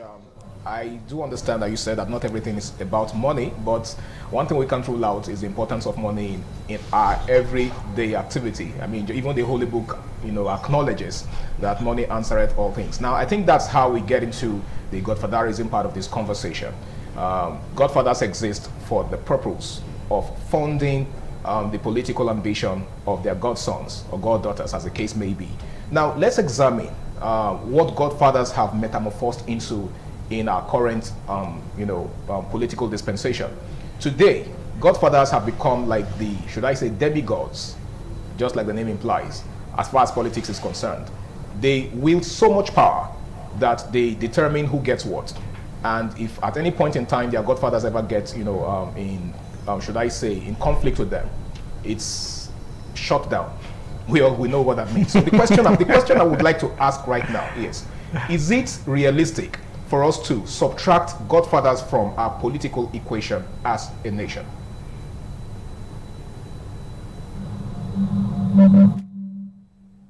Have the godfathers out of the business of their persons of interest in politics. I would like to say categorically that the powers of godfatherism has moved from where it used to be to now, and I'm sure you are also aware that the powers are being fought for that hold on political persons by these so-called godfathers, as you have said. We cannot not overemphasize the need or the will of people to want to run for office. You have like-minded people wanting to mentor and mentee these political figures, which we then identify as godfathers. And I want to believe that a lot of them have goodwill for the country, for their state, for them to pick somebody and bring them. Don't forget that public office is an office where someone has to initiate a conversation for someone to be brought in to lead. I think where the problem is now having to control that person to do their bidding and then give less to the people, which is very wrong. I want to use Edo State for example. I don't think the power of godfatherism exists over anybody in Edo State right now. I don't want to believe that. Because if we do, we will not have a governor who is working just everywhere and anywhere. If not, he would have been curtailed. He would have been curtailed and told, no, don't do this. Let's use this money for this. But no. So that power now does not reside in Edo State because the number one true leader of Edo is Senator Monday Okpebholo, the governor of Edo State. So I can tell you, Edo is an example of where there is no godfatherism, which means everything works smoothly. And if there is godfatherism somewhere else, it shouldn't be your problem, my problem, or the problem of other people. Yes, it is a problem. It is a menace. But I think by some examples that we've seen not just so far away in the same South region here, we can now see how godfatherism will ease out because it only causes chaos and instability in any state or in any region. Okay. All right, Alex. It seemed like that question came before the question I was supposed to ask. First, who do we term as a godfather in politics? Because it seemed like someone who funds election for you or for somebody now becomes the demigod, like my co-anchor said, and becomes the godfather. Like that word, where was it coined from? How did they get it? How did it get into our political space that over the years it has come to stay?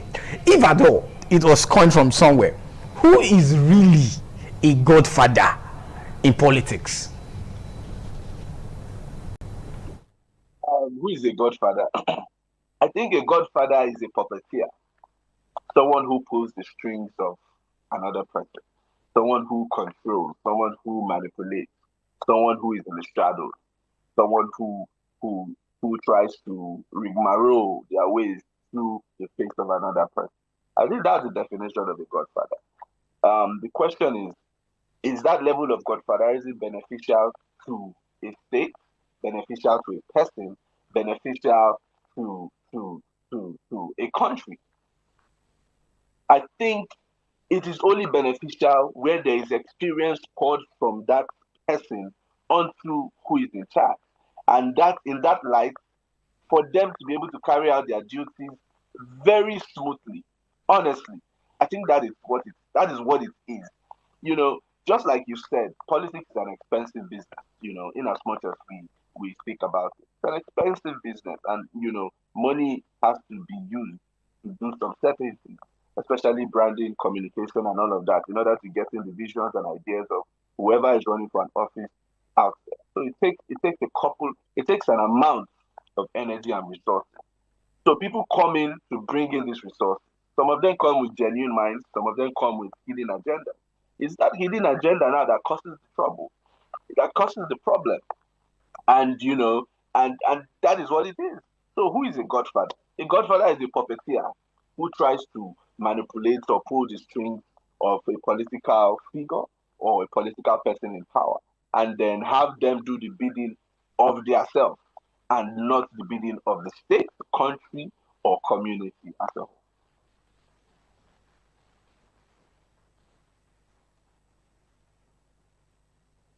A godfather is more or less a puppeteer, someone who pulls the strings. But does a godfather need to or have to be a puppeteer? Can't a godfather just be someone who is interested in the common good and decides to fund that good through someone that you would call a puppet, but that person isn't without any benefit? You understand? Like, can't I just decide to sponsor someone who I believe is capable of delivering on the dividends of democracy, and then decide to just back off and let the person do their thing? Do I have to be a puppeteer to that person? To be controlling? So let me tell you something. I think one of the good examples of this whole thing that we are saying and that you are saying is that it's supposed to be a good thing, Like we all know, His Excellency Senator Monday Okpebholo is the first son to the President of the Federal Republic of Nigeria, in which the our president, the one and only strong, healthy, vibrant president, he gives Edo State a lot of leverage for us to grow. The governor has always said it that the president has given us so much for us to expand our coast, and that is of a goodwill. That is of goodwill. I don't know if we're going to classify it into good godfatherism and bad godfatherism, because the one we are getting is actually good godfatherism. I can say I'm the first son of Senator Monday Okpebholo because he's a good godfather to me, and he's directing me well. He's teaching me the best things to do. You know what Senator Monday Okpebholo is doing? He's showing everybody in Edo State that there is a master plan that can be followed, and if we do it right, Edo will develop to what it's supposed to be. And the Benin Empire is one of the foremost empires in the world, not just in Africa. So the level of development we are supposed to have had is what we see in the European countries. But that is what Senator Monday Okpebholo has begun in his administration. And this is because of the goodwill of the president and good gestures towards Edo State. Most of the projects His Excellency is doing is because of the goodwill of the president. And this is what it's supposed to be. You do good and let the person you have done good go and do good for their people. Not you do good and then you hold the person by a string and you try to, turn them to your own advantage. So I think this is what the conversation should be, where we talk about good godfatherism or good help, because what we are calling godfatherism, the word, we have so branded it that it sounds very bad, even by the mere mention of it. But I think it should be a good thing in a good way, His Excellency is breeding good people around him. So what are we going to call him? A good godfather? Of course. Because I don't see anybody who has come out to say that His Excellency said they should do otherwise. Instead, everybody is going the right way for the state. So President Tinubu is a good godfather because he's a good man that has brought everybody together. And that is not a bad thing. That is not a bad thing at all. He is traveling from one country to another in order to negotiate good things for our country. And then our youth get very good opportunity in tech, most especially. If you know how many tech experts, youth in Nigeria we have that has been exported from here to other countries, you'll be amazed. You will be shocked. I think what we should do now is try and create that same environment where they don't have to go out and they remain here. So many things are working. It's not all about money, like we have said. If we can have good partnerships all around, we'll change the word godfatherism to a good word, and not having people come and control people left, right, and center and manipulate them. And then instead of them now fighting for the people, they start even fighting to survive under the strings of a godfather. So I think this is what the conversation should be. We should project it in a good light and see how we can all benefit.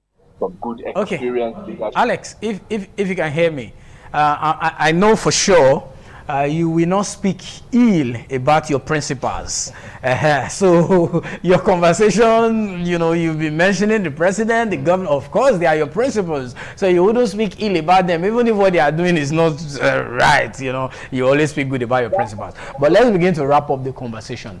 What will be you are a young guy, very young, bright young guy in politics, a special advisor, you're doing well in your beat. What would be your own advice to the young folks who have listened or watching you right now talk about, oh, you don't need a godfather in politics to be relevant and all that? What would be your pattern shot or your statement of facts to them to believe that you have to be in politics not because you need a godfather, but at a point too you might need someone who should tutor you or teach you the skills of politics, the works on what to do. What would be your pattern shot and your advice to the young teaming guys who have the mind to go into politics, but they are financially constrained? Let's be honest, for you to go into politics in Nigeria, you need money, and good money at that. Your pattern shot.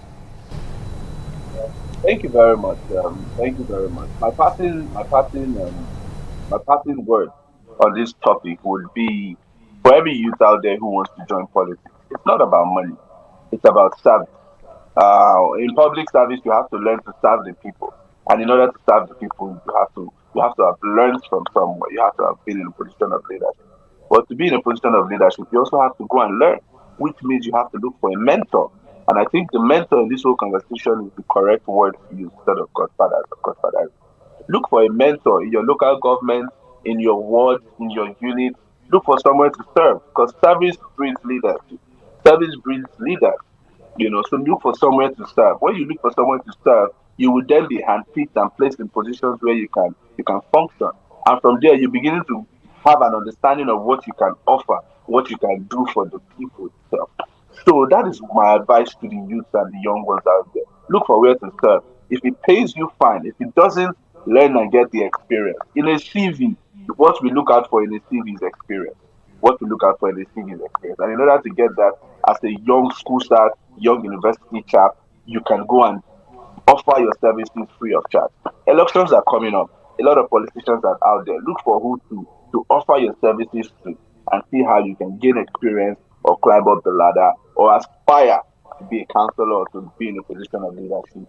And then have it in mind that you are coming to serve and give the good people of your constituency, your community, your ward, your unit, your country, your service and your experience to help build that community. All right. Thank you. God bless. Thank you so much, Alex Uriasi. I particularly like your introduction of the word mentor as against godfather. I think that's a better word to use, because the first thing that comes to mind, or that comes to the mind of the average Nigerian when he hears godfather, is someone up there who determines who gets what, and then who can just wake up one morning and decide that you've had enough, and then decide to brush you aside.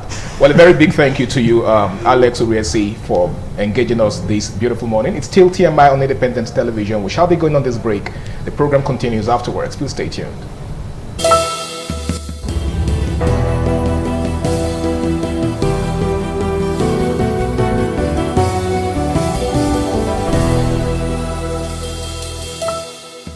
Okay, indeed, it's this morning on Independent Television, broadcasting now from our Abuja Network Center is in the capital city, Abuja. My name is Ikaro Atta. What we're discussing is what is trending on the lips of many, with so much expectation and all eyes this morning on the National Assembly. Precisely, the red chambers, when many will be looking at what Senator Godswill Akpabio and his other lawmakers in that red chamber, the Senate, will be passing today. Will the result be transmitted in real, or will it not be transmitted in real time? That's the big question. Yesterday, Abuja witnessed a protest when persons marched to the national. They were not sitting yesterday, so it was not really quite tense. But on getting to the gate of the assembly, they were stopped. But former Labour Party presidential candidate Peter Obi was there with them. They marched, and it was all a game of demand. Transmission of result in real time. Okay, let me allow you watch this clip now. When you finish with this one, about 2 minutes, then we'll come back and get ourselves talking.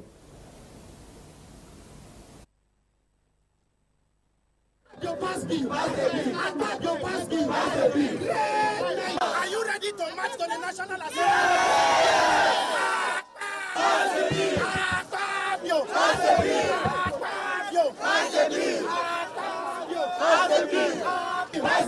No Toriki. No Toriki. You must pass the bill.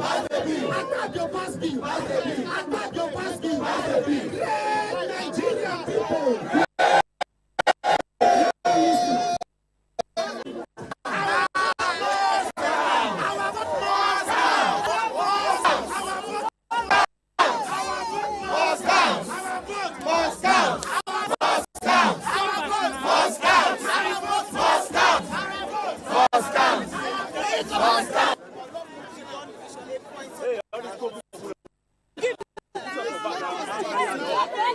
Our country cannot continue this way, where we have become negative in everything. We must now do the right thing. And that right is that small countries of the world are trying to do things rightly. You saw how even Ghana had to recall a missioner because he wanted during primary. And then the giant of Africa is the one that wants to do things wrongly. What is in just simple process of transmitting simple transmission? It's not a difficult thing. Allow the elections to go through the normal process. Whoever wins will accept. So why are you bringing us of confusion? That's what we are trying to make sure they make that difference. So are you coming here tomorrow to protest as well? No. When they see tomorrow, after we are working. We are doing that. That's what. It's good you have seen me today now. So it's the first time for the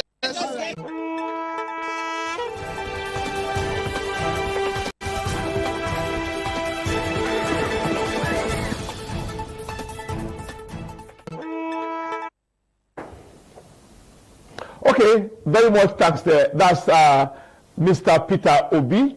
That's what I'm saying, His Excellency, former Anambra State Governor, Mr. Peter Obi. The question here is, are we really set? Must people be on the street to tell the lawmakers what to do? And someone put it this way: it's like a lady with a husband asking the husband onto video call, and the man who is already on a WhatsApp audio call say, no, my phone cannot do video. And she said, no, just press the button, switch to video call, let me see where you are and who you are. And that's the argument Nigeria is having today. Transmit results in real time, and someone is telling you 9 states. It's not true. There are no 9 states without facilities. All this country connected. Some yes states. You go around and you leave that conversation that 9 states don't have internet. That's a wrong narrative. All the states of the country and the FCT, they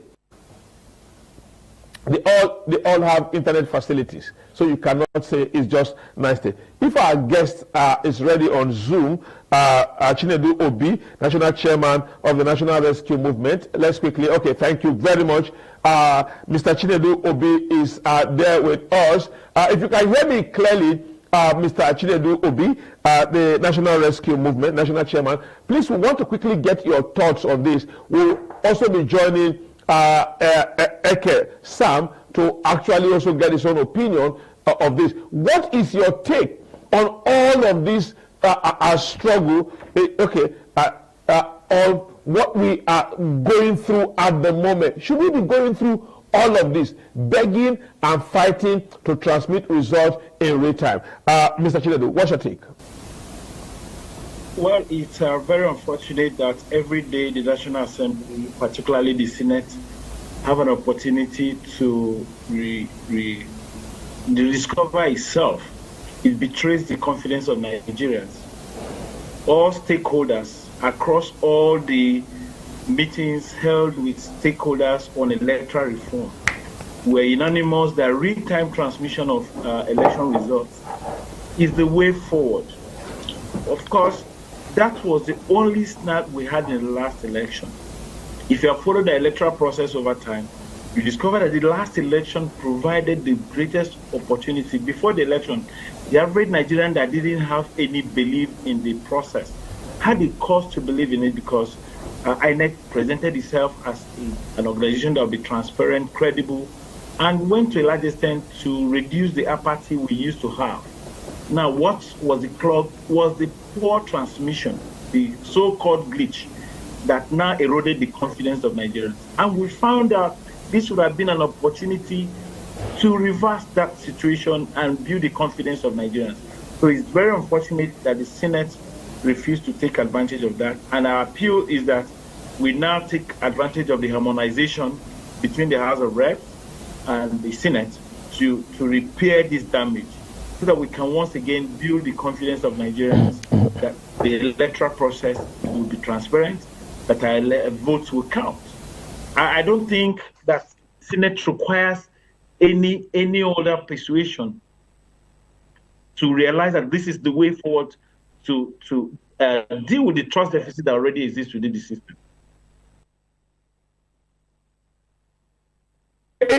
If you can hear me, your question so that we get your thought on this. The argument made by Senate President Godswill Akpabio that 9 states, I don't know how possible that about 9 states don't have internet, so that would be the reason why the other 26 states or 27 states at the FCT should likely just forget the issue of transmitting result real time. Or what's your take? That's a figment of his imagination. I don't think he can back up that with real proof, because there's hardly any part of Nigeria today where you don't have internet access. I should think if that bothers him, having spent the last few years in the Senate, and he wants to give credible election to Nigerians, he should have fixed it. Get the National Communication Commission to ensure that we have real-time access across the country.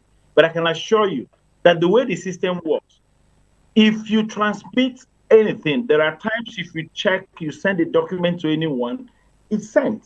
It may not have transmitted, but at least it gives you a picture that it sends. Whenever the network comes, even if there's any sort of fluctuation, it delivers to the source. What we're asking is that at the polling unit, immediately after the result is announced, that is snapped as in the Electoral Act and sent immediately to the IRF, so that even if you send and didn't deliver, within a period, even in the course of transition to the next level, it will deliver.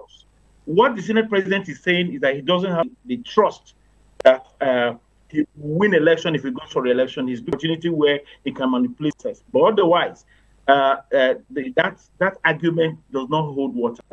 That's what Nigerians are asking for. Democracy is about the will of the people, and you are elected to carry out the will of the people, not your own will. I think that statement is self-serving and does not serve the interest of Nigeria. Okay, I thank you. Let's allow hold on with us a little. Mr. Chinedu, just hold on. Let's get Sam Eke, and let's get his thought of what Sam Eke thinks. Let's get Sam Eke and get his thought on this. A very good morning, Sam. Hello, good morning, viewers. Yeah, very good morning. Now, good morning, viewers. This whole storm about the Electoral Amendment Act, retime or no retime, what's your take? My take is real time, because before 20... What, you are the member against your party? Because we are wearing the shoes today. But we should remember, before 2015, APC members are all urging the federal government to make sure they support INEC for it that will be seen to be very credible. That was I think Jonathan. Today, it shouldn't be a different ball game. Democracy is a growing process. It's a process we need to improve every day. Real time is the best. If we can do POS transaction in every look and crannies of this country, we can transmit results real time. I'm an APC member, but I should be able to know what is better for our democracy than what some people think there will be issues. We don't want a situation whereby after we win election, some persons will say there is glitch. That's why we won. No, we want a process whereby Nigerians will totally accept the process. Nigerians will support the process. Nigerians will support the incoming president. If the president will win his re-election, it will be victory for all, and everybody will support the president. Not the way it is today. You will see some persons saying, oh, there was glitch, that's why we won. No, we won the election of INEC. People are misinterpreting. But Mr. Eke, you are an APC chieftain. Some of your party members are not talking about this. It's strange you are speaking here. If you watch the rally yesterday, the APC was not visible. Most of its members did not come out. In the National Assembly, it took the opposition party, Enaya Abaribe, Abdul Ningi, to cry out. The party members don't cry out. It appears with the context of the delay. There might be, some persons might be okay in their personal view. Some persons might be okay with it today. But if the table turn, you'll be okay to answer with a process that will give Nigerians full election, and not a situation whereby people would sit down and misinterpret the process. So persons have their reasons why they don't want real-time transmission of results. That's their view. But we are who that there is not good as real-time. Abuja has practiced, at least seems to look like very credible. Nobody can doubt the results coming from the looks and crannies of every polling unit in Abuja. So let every other area in Nigeria feel the same pulse we feel in our FCT. Let everybody in Nigeria understand the joy of a credible election. It makes people in government do the right thing, knowing fully well that the votes belongs to the people, not manipulation. So whether I am an APC member or not, which I am a bona fide APC member and executive of the, I urge every leader of the party to reason with Nigerians and support the process of real-time transmission of results. Okay. You need the Okay, I will you shortly. I'll come to you very, very shortly. Let's now to Comrade Chinedu Obi. Let's get Comrade. If you bear with us, the fundamental question that many are asking, which I'll ask you now, why is it that politicians, particularly those who are really fought with this real-time transmission, do they know something that we all don't know? They see something we all are not seeing, or they have a plan that we don't know? First, let me comment Sam. Being a member of the APC, one thing I've understood about him, I've been on this studio many times alongside with him, is his openness, his frankness. I wish everybody in the APC thinks like him and can come out openly to know that it's not about who is in power today, it's country. It's about deepening our democracy. I was a founding member of the APC, and I'm now here telling you that real time is the way to go. APC is a beneficiary of electoral was transparent. If Jonathan government had carried out this attitude, APC wouldn't be in power today. And I think what APC is doing is self-serving. They are telling Nigerians that they do not want to run a transparent electoral process. Otherwise, why do you find it difficult? Like Sam argued, if you want to win, win convincingly. Don't win and people speculate that you didn't win. The body language of the APC government today is that we are not open to any transparent process. And even the blind in Nigeria can see it. We have a country that's already tensed up, that a normal thinking government will know that this is the best time to make every process transparent, so that when you win convincingly. So it is not, I think this is about the APC. It's not about incumbents everywhere. This is about APC. Jonathan created a process, appointed a chairman that he does not know, created all the processes, everything that needed to deepen democracy, allowed it to be. This is a reverse, and I don't think it is something we need to encourage. My recommendation to all Nigerians is that if the Senate will not give us what we want, Nigerians should begin a recall process of all their senators that voted against free time, because that is voting against democracy in Nigeria. Let's take a break. When we come back from the break, I are canvassing a recall for someone who is already gathering money for re-election. You want him to be recalled. If he's recalled and the incumbency is not there, how are you sure he can win in a moment like this after this break?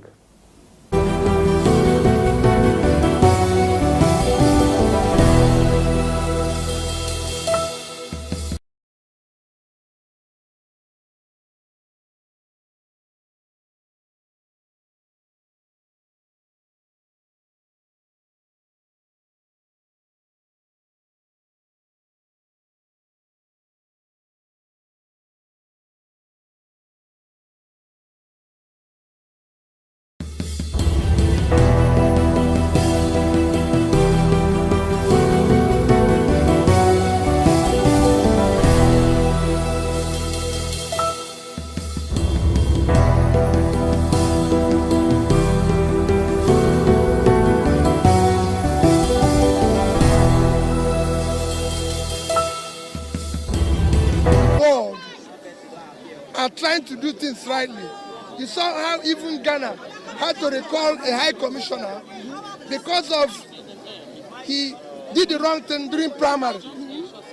And then the giant of Africa is the one that wants to do things wrongly.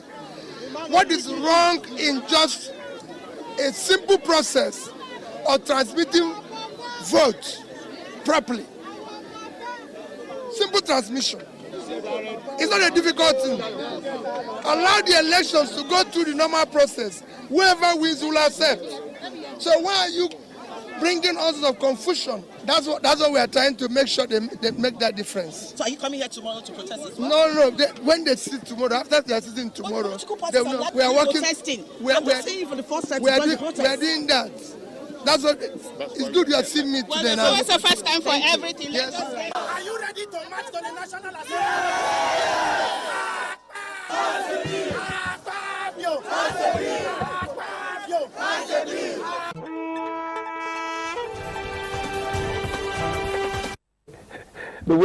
The way protesters carry beds and bed sheet and duvet and pillows and pillowcases shows that they're ready to sleep there, and they all came out. That's the beauty of the struggle. Somehow, across the world, people agitate and demand for government to act appropriately here. Let's start to take some rounding up our thought here. If we are still there with Mr. Chinedu Obi,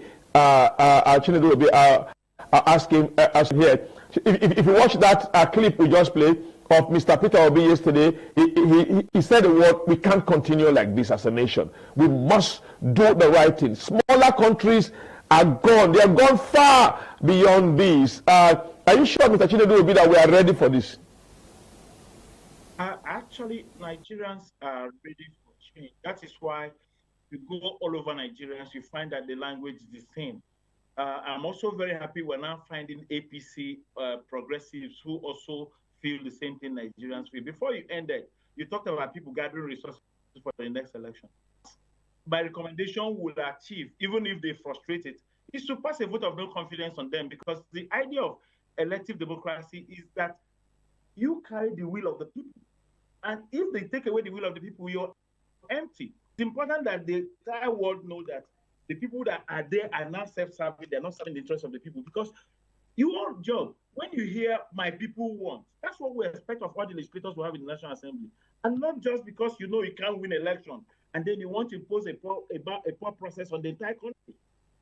Make a credible legal process so that whosoever emerges from it, we have the will of the people. We have the followership of the people. You don't rule a society where everybody is angry, where people don't even believe in the process.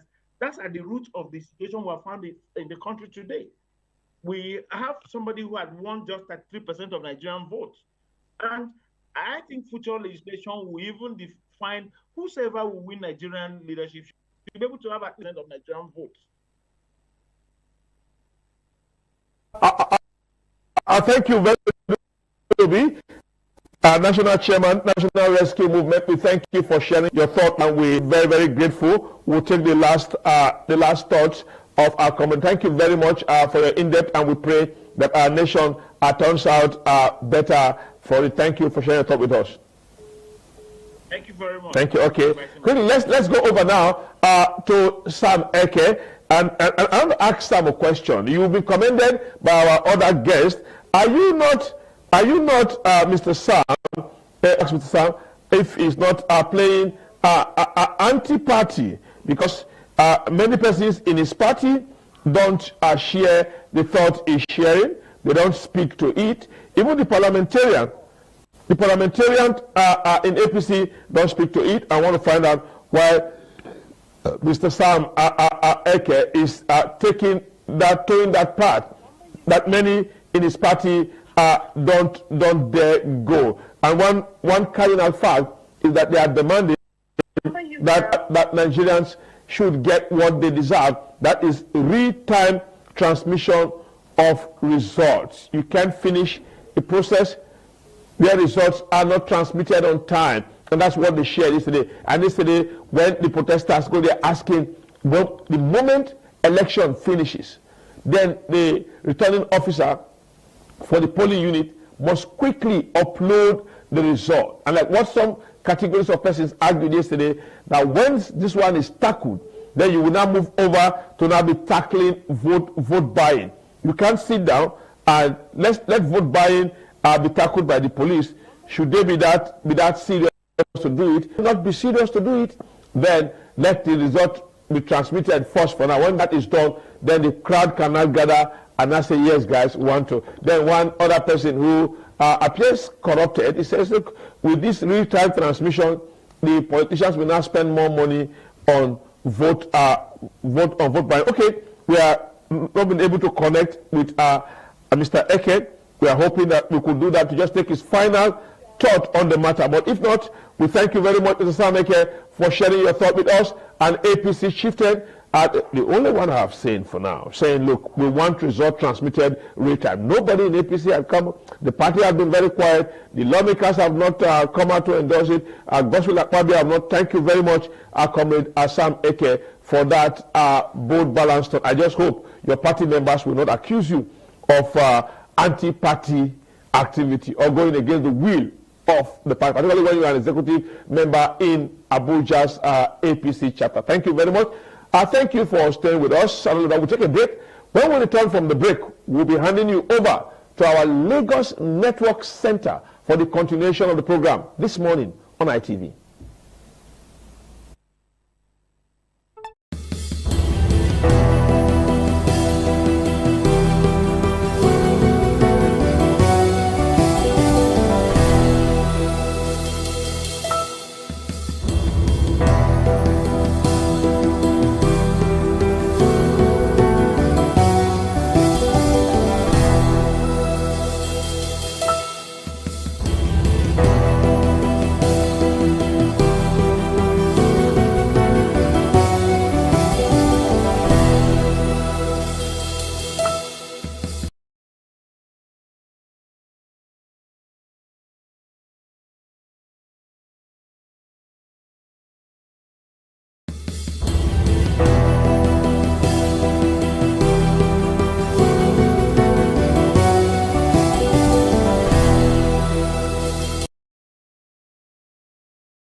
Hello and welcome to the continuation of TMI from our Lagos Network studio. I am Patricia Uremo Gabriels. Thank you for joining us this morning. Okay, today we will be looking at 2027, what's at stake for 2027 and what's at stake for the politicians, coming from to the close of 2027 elections. And now INEC has hit 20 parties. We now have 20 political parties in Nigeria, as INEC had declared 2 more political parties. We will be looking at that. How visual are these political parties? Because, everybody, APC, that's what we know in Nigeria. Maybe 1 or 2 few more.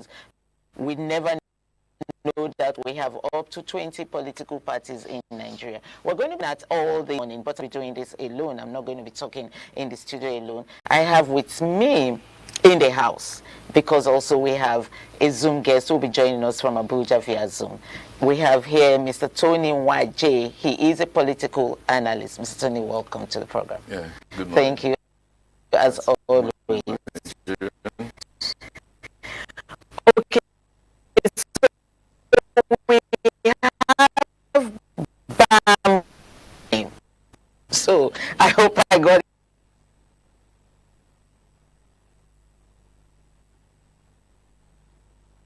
it right. BAM Ladipo Johnson.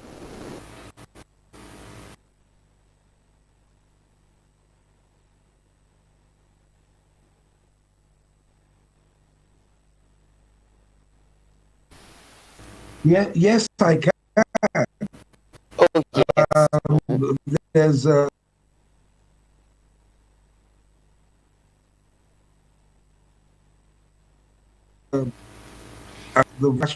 I see.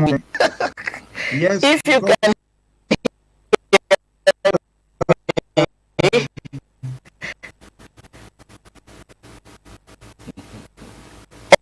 Anyway, thank you for joining us. Straight to you.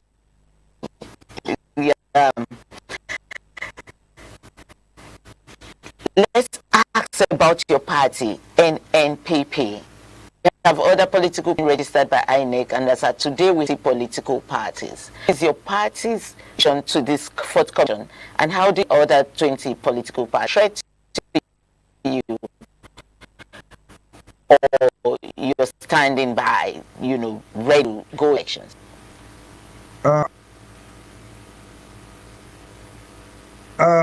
It seems that not just technically there are 2 frames, and one comes after the other. So your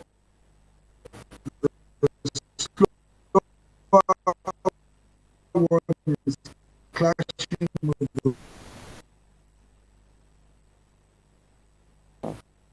better.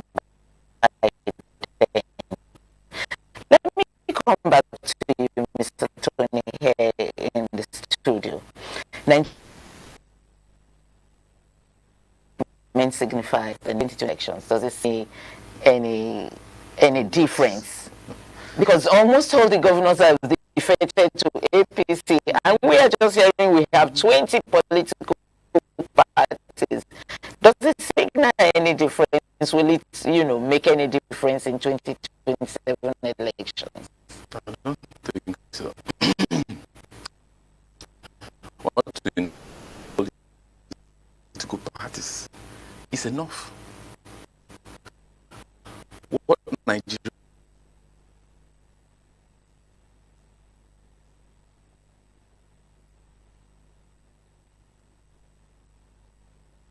needs is quality leadership. Party. Remember, there was a time prior 2010, we had between 62 and 63 political parties. It breeds confusion during election. You can imagine having a ballot paper that contains 60, even 50 or 60 political parties. It gets voters confused. To me, that is not the issue at the moment. What we need are credible political system. Credible political system that can guarantee free, fair, and credible election. Not the political party. We've been having political parties, but at the end of the day, two or three dominate the rest. We hardly hear about them. But it looks like one is dominating right now. Yeah, because everybody seems to be in that party. You know, what we need in Nigeria is a system that works, a system that guarantees free and fair election, a system that, you know, encourages people to vote, a system that encourages people to go and register and anticipate the days of election. Because over time, you need to change these people. We're having political parties, I mean, but at the end of the day, you have two serious or two dominating parties. Just as you said, we have one now. We have one. So, I mean, even if you have, and then we have months to election, and you're registering two political parties, I can assure you that those two political parties, you're registered for political reasons. And look at the names, you know, to get voters confused again.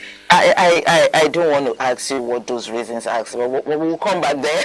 I would like to hear from you. Right. Let me go back to you, Ladipo Johnson, if you can hear me clearly now. I asked Mr. Tony in the House, Nigeria now has 20 registered political parties following INEC's clearance of 2 more. You know, so I was asking, what does this development signal ahead of 2027, especially your party? Because we know that your governor in Kano just defected to APC. So what does this signal for you? Maybe the umpire, that's INEC, has followed the rule, well, I don't want to say the rule of law, has followed the process and has actually registered 1 or 2 parties. There were so many that wanted to get registered. Because you see, at the end of the day, I understand what he's saying and he's correct. But at the end of the day, we have under our constitution freedom of association, and the law allows you to register as many parties as possible. So if people are coming together, as long as they meet the criteria, then they have to get registered. So that is what it shows. But to the real nitty-gritty of it, it shows nothing, as your guest has alluded to. It shows nothing. What would show seriousness is if the transmission of votes, the Senate does what it's meant to do, and the president signs what he's meant to sign, and we have a mandatory electronic transmission of results, then we'll know we're on the right track. At the moment, we do not know we're on the right track. We feel it is a joke that they rejected that. Okay, so we saw the protest in Abuja yesterday. You are in Abuja right now. Yeah, so we saw the protest in Abuja yesterday, and the Senate is sitting today. Do you, in your, as a politician, do you think the Senate will change, their stance on this? Excuse me. That would totally depend on the attitude or the beliefs of the president, and I say that because this Senate has been a rubber stamp Senate, and they do whatever. Basically, we feel they do whatever the presidency wants. So if the president believes that he can win an election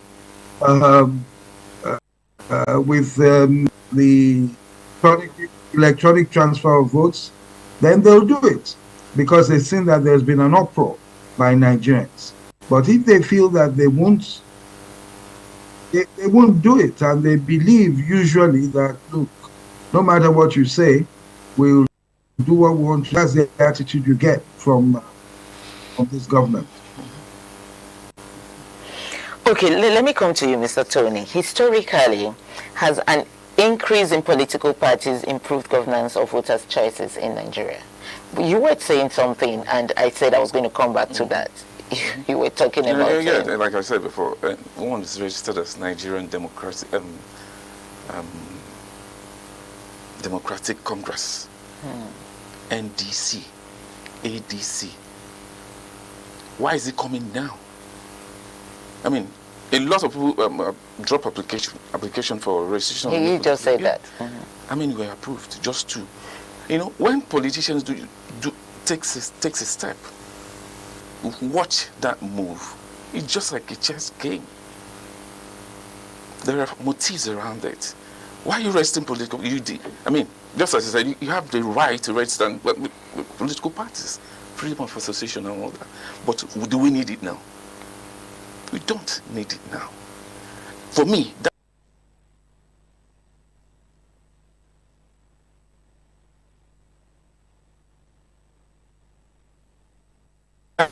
it's just a distraction and has political intention. It's not just a move. We need to advance our political journey in this country. We cannot be saying these things 10 years after we have sat on desks like this, discussing issues like this 10 years ago.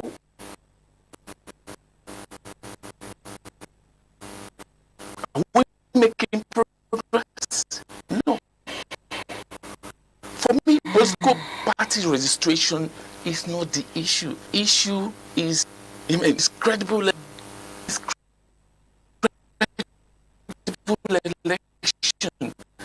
These people have strangulated Nigerians. So you think that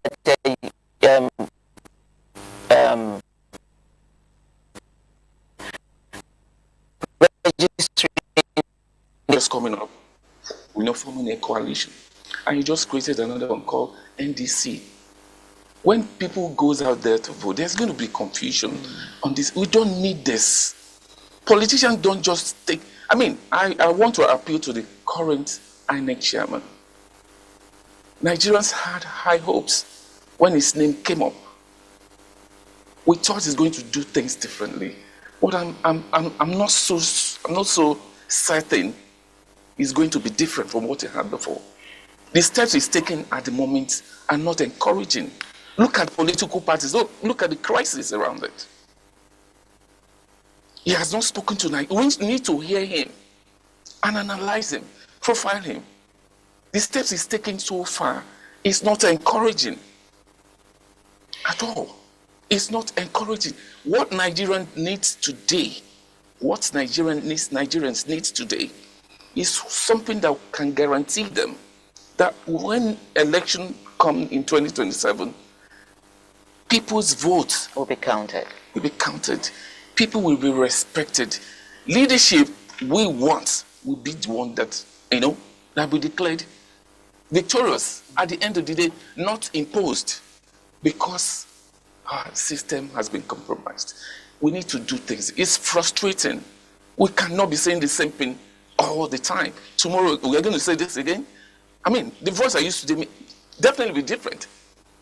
It will not be the same tomorrow because we cannot be doing things in error and we expect progress. It doesn't sound well for Nigeria. We're supposed to be advancing by the day. It's unfortunate that politicians are taking this country for granted. And it's like we are helpless. I don't need anybody to tell me. I've been around, so I know what's going on. It's sad.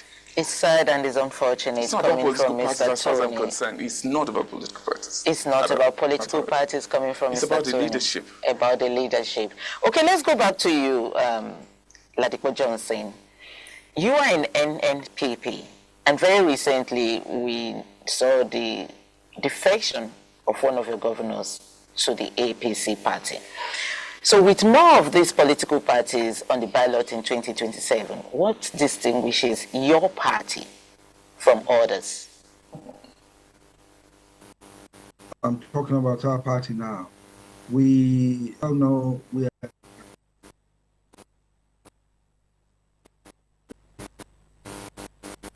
we're stronger. Our base is in the northwest of the country. I'm from Lagos. So we have people, we have people, but what we, at the moment, we have been in talk with various parties, various organizations, and I am that as a month or so, we will be in working towards 2027 with others, giving us a stronger base to operate and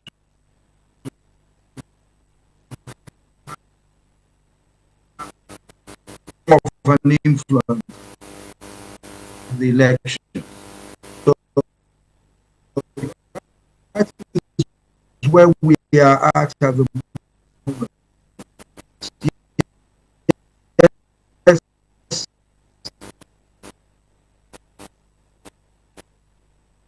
What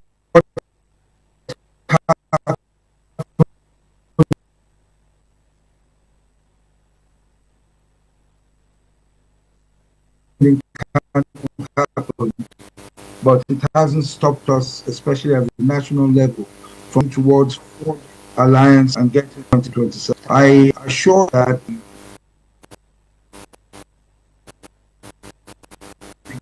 get to 2027.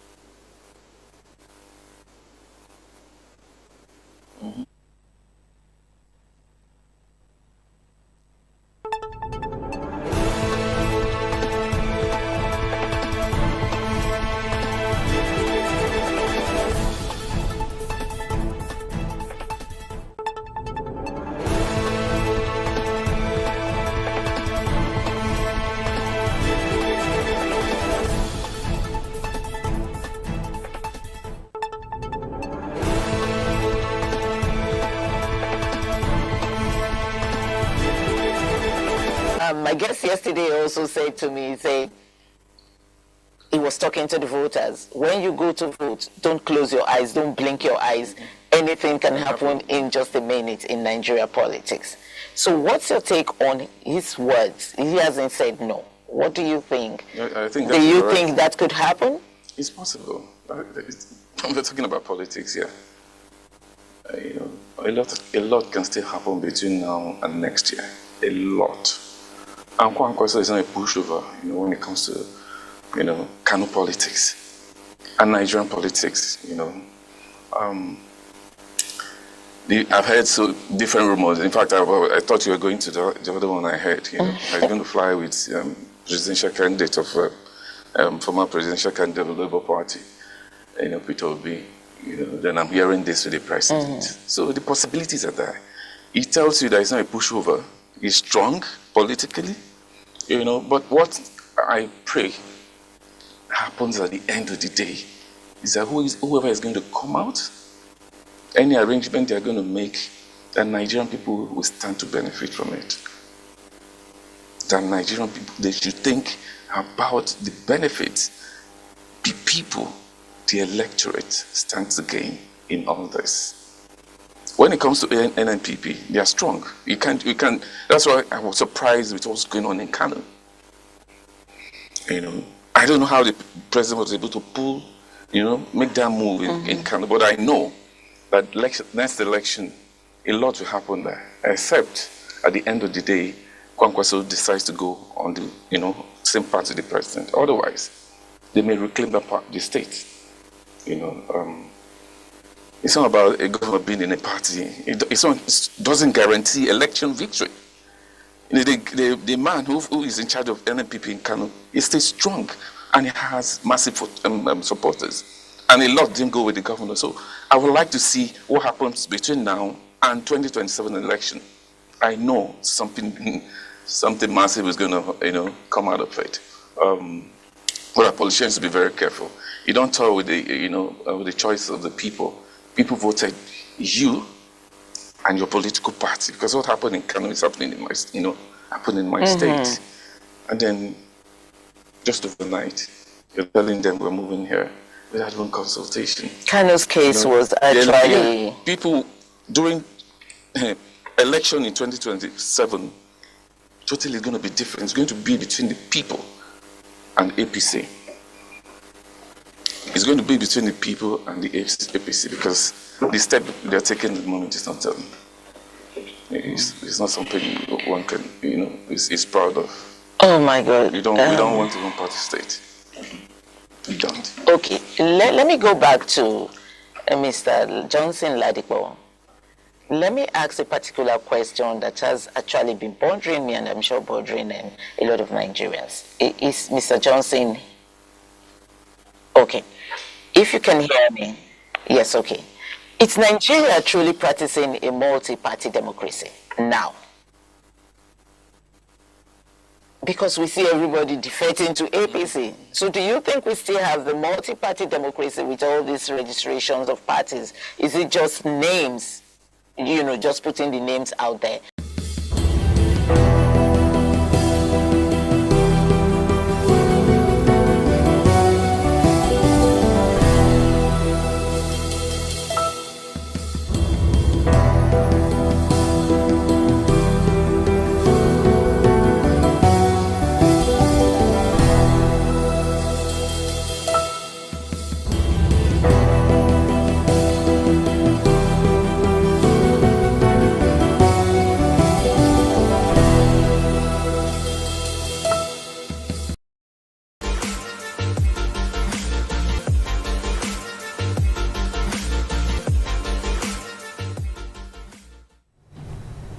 Good morning and welcome. This is TMI Socials. I am Chukufumnanya Digwe, and here's what's making waves across the social media space. Now, we begin with in Nigeria as suspected jihadists kill over 162 in Kwara villages.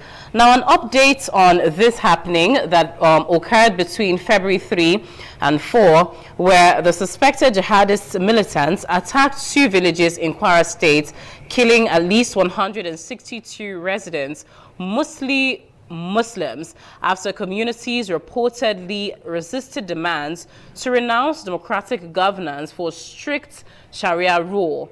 Survivors said the assailants, believed to operate from the Kainji National Park axis, burned homes and abducted dozens following earlier threat messages that went unheeded.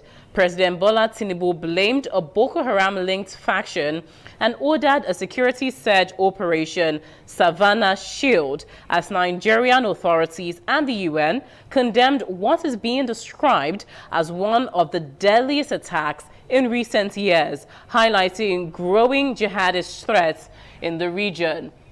Now, this is something that we've seen time and time again in recent times in Nigeria. It's something that's very disheartening, but it's become a norm. Imagine such a threat to lives and property becoming a norm in Nigeria. A lot of opinionists, a lot of influencers, a lot of entertainers, and people are weighing in on this. Fowles is one of those people. Let's get to hear his own take in this video. I don't know what's wrong with us. I don't know, and I don't know when we're going to wake up.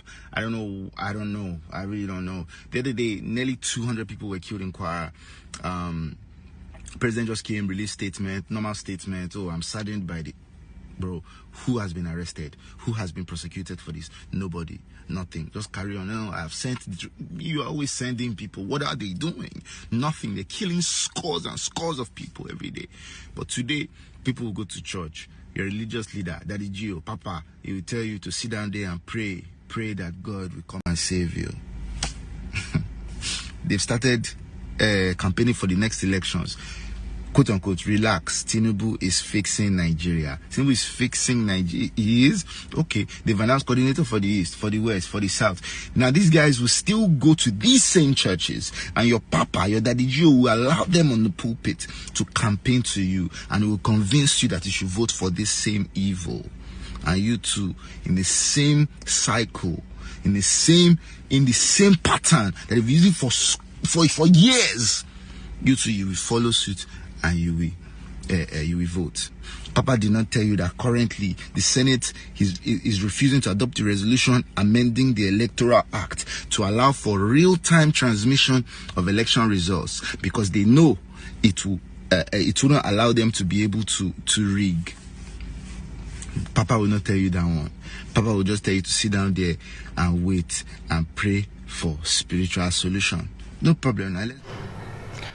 If you ask me, Falz said it all. He moved from emphasizing how recurrent the issues of insecurity has become in Nigeria to, faulting the government for how they failed Nigerians, even despite saying that Tinubu is fixing Nigeria. And he went on to fault the Senate on, these hitches that are going on as regards the Electoral Reform Act bill that, has caused a lot of issue in the Senate because of one phrase, real time. And that issue has led to protests, which happens to be the second story on TMI Socials today, as protesters converged on the National Assembly in Abuja under the hashtag Occupy NAS. After the Senate passed an Electoral Act amendment bill removing a clause that would mandate real-time electronic transmission of results from polling units. Now, many critics, including Peter Obi and civil society groups, when the change could reopen gaps seen during the 2023 elections. Senate President Godswill Akpabio defended the decision, citing network limitations, insecurity, and power challenges in some areas. The House of Representatives has set up a review committee as demonstrators insist the protests will continue, pressing for stronger safeguards ahead of 2027. Very, very explanatory. Let's get to see some snippets of these protests that are going on right in front of the National Assembly building, and then we'll take reactions. Yes, that means the whole lot like that.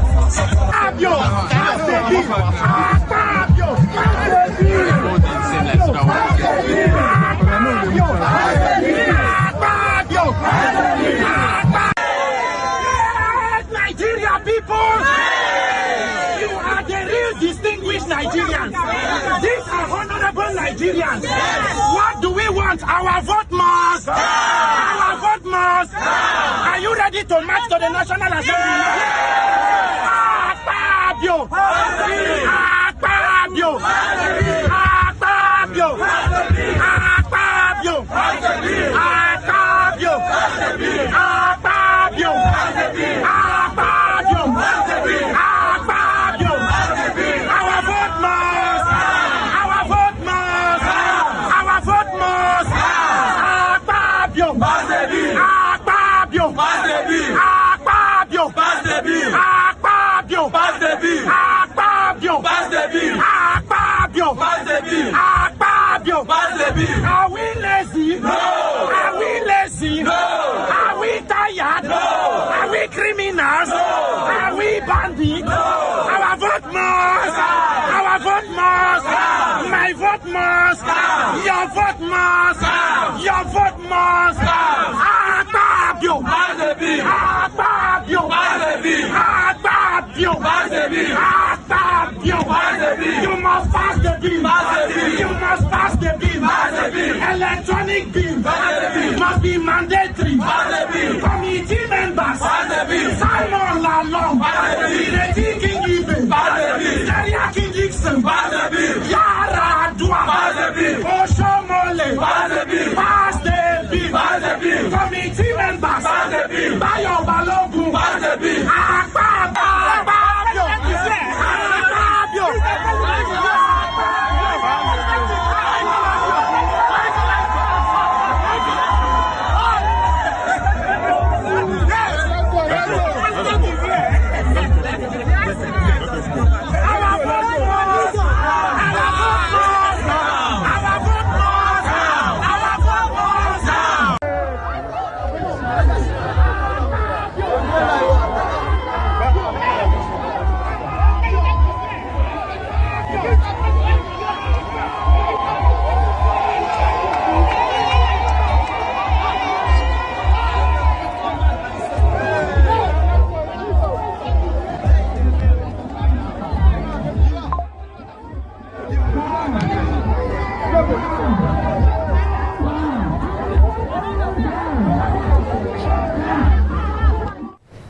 Now, what you got to see are some snippets from the hashtag Occupy NAS protest that went on at the front of the National Assembly complex yesterday.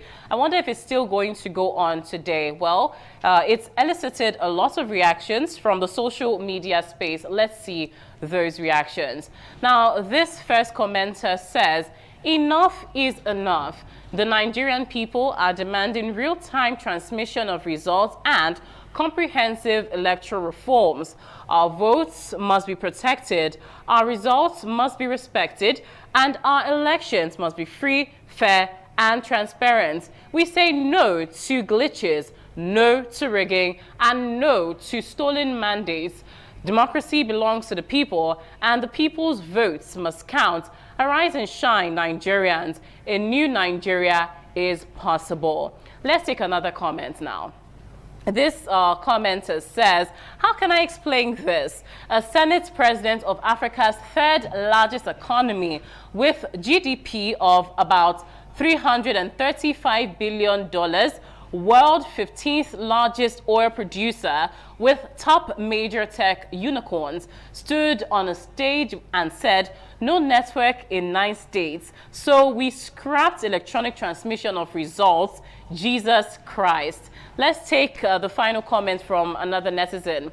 Well, this netizen says, "I commend all Nigerians who trooped out to the National Assembly today to confront the good-for-nothing 10th National Assembly and demand credible elections by insisting on the electronic transmission of election results, a critical provision shamefully yanked off by the Akpabio-led 10th Senate from the newly proposed Electoral Act. The organizers have announced that the protest will continue tomorrow, which happens to be today, and I urge Nigerians to return en masse.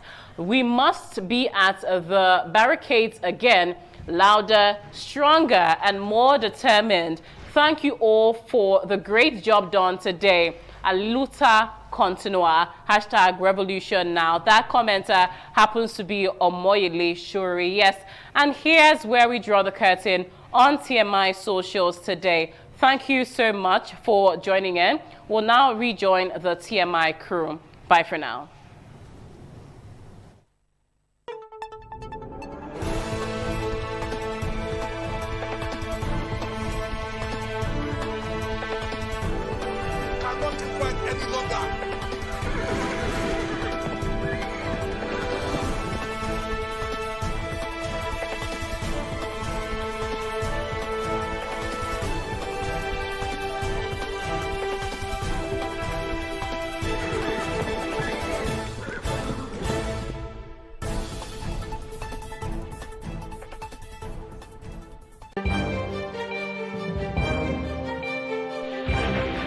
This is ITV.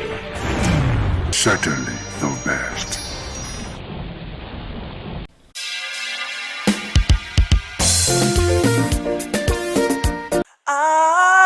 ITV. Certainly the best.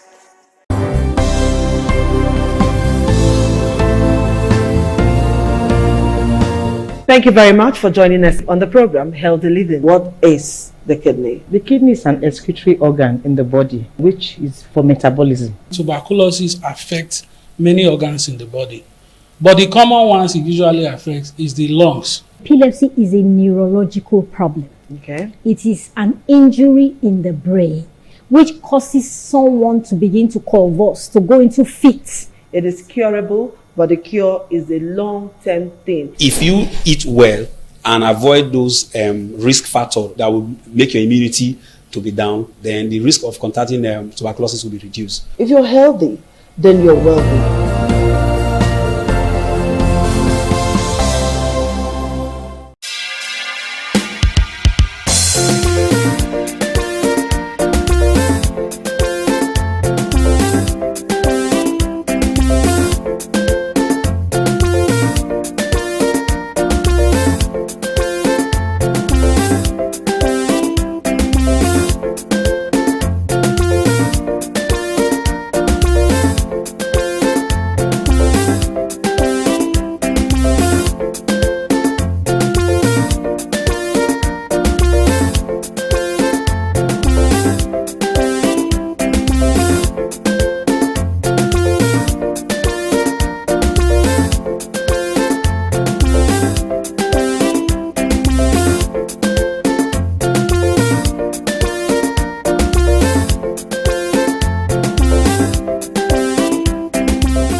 ITV, certainly the best.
Abalaza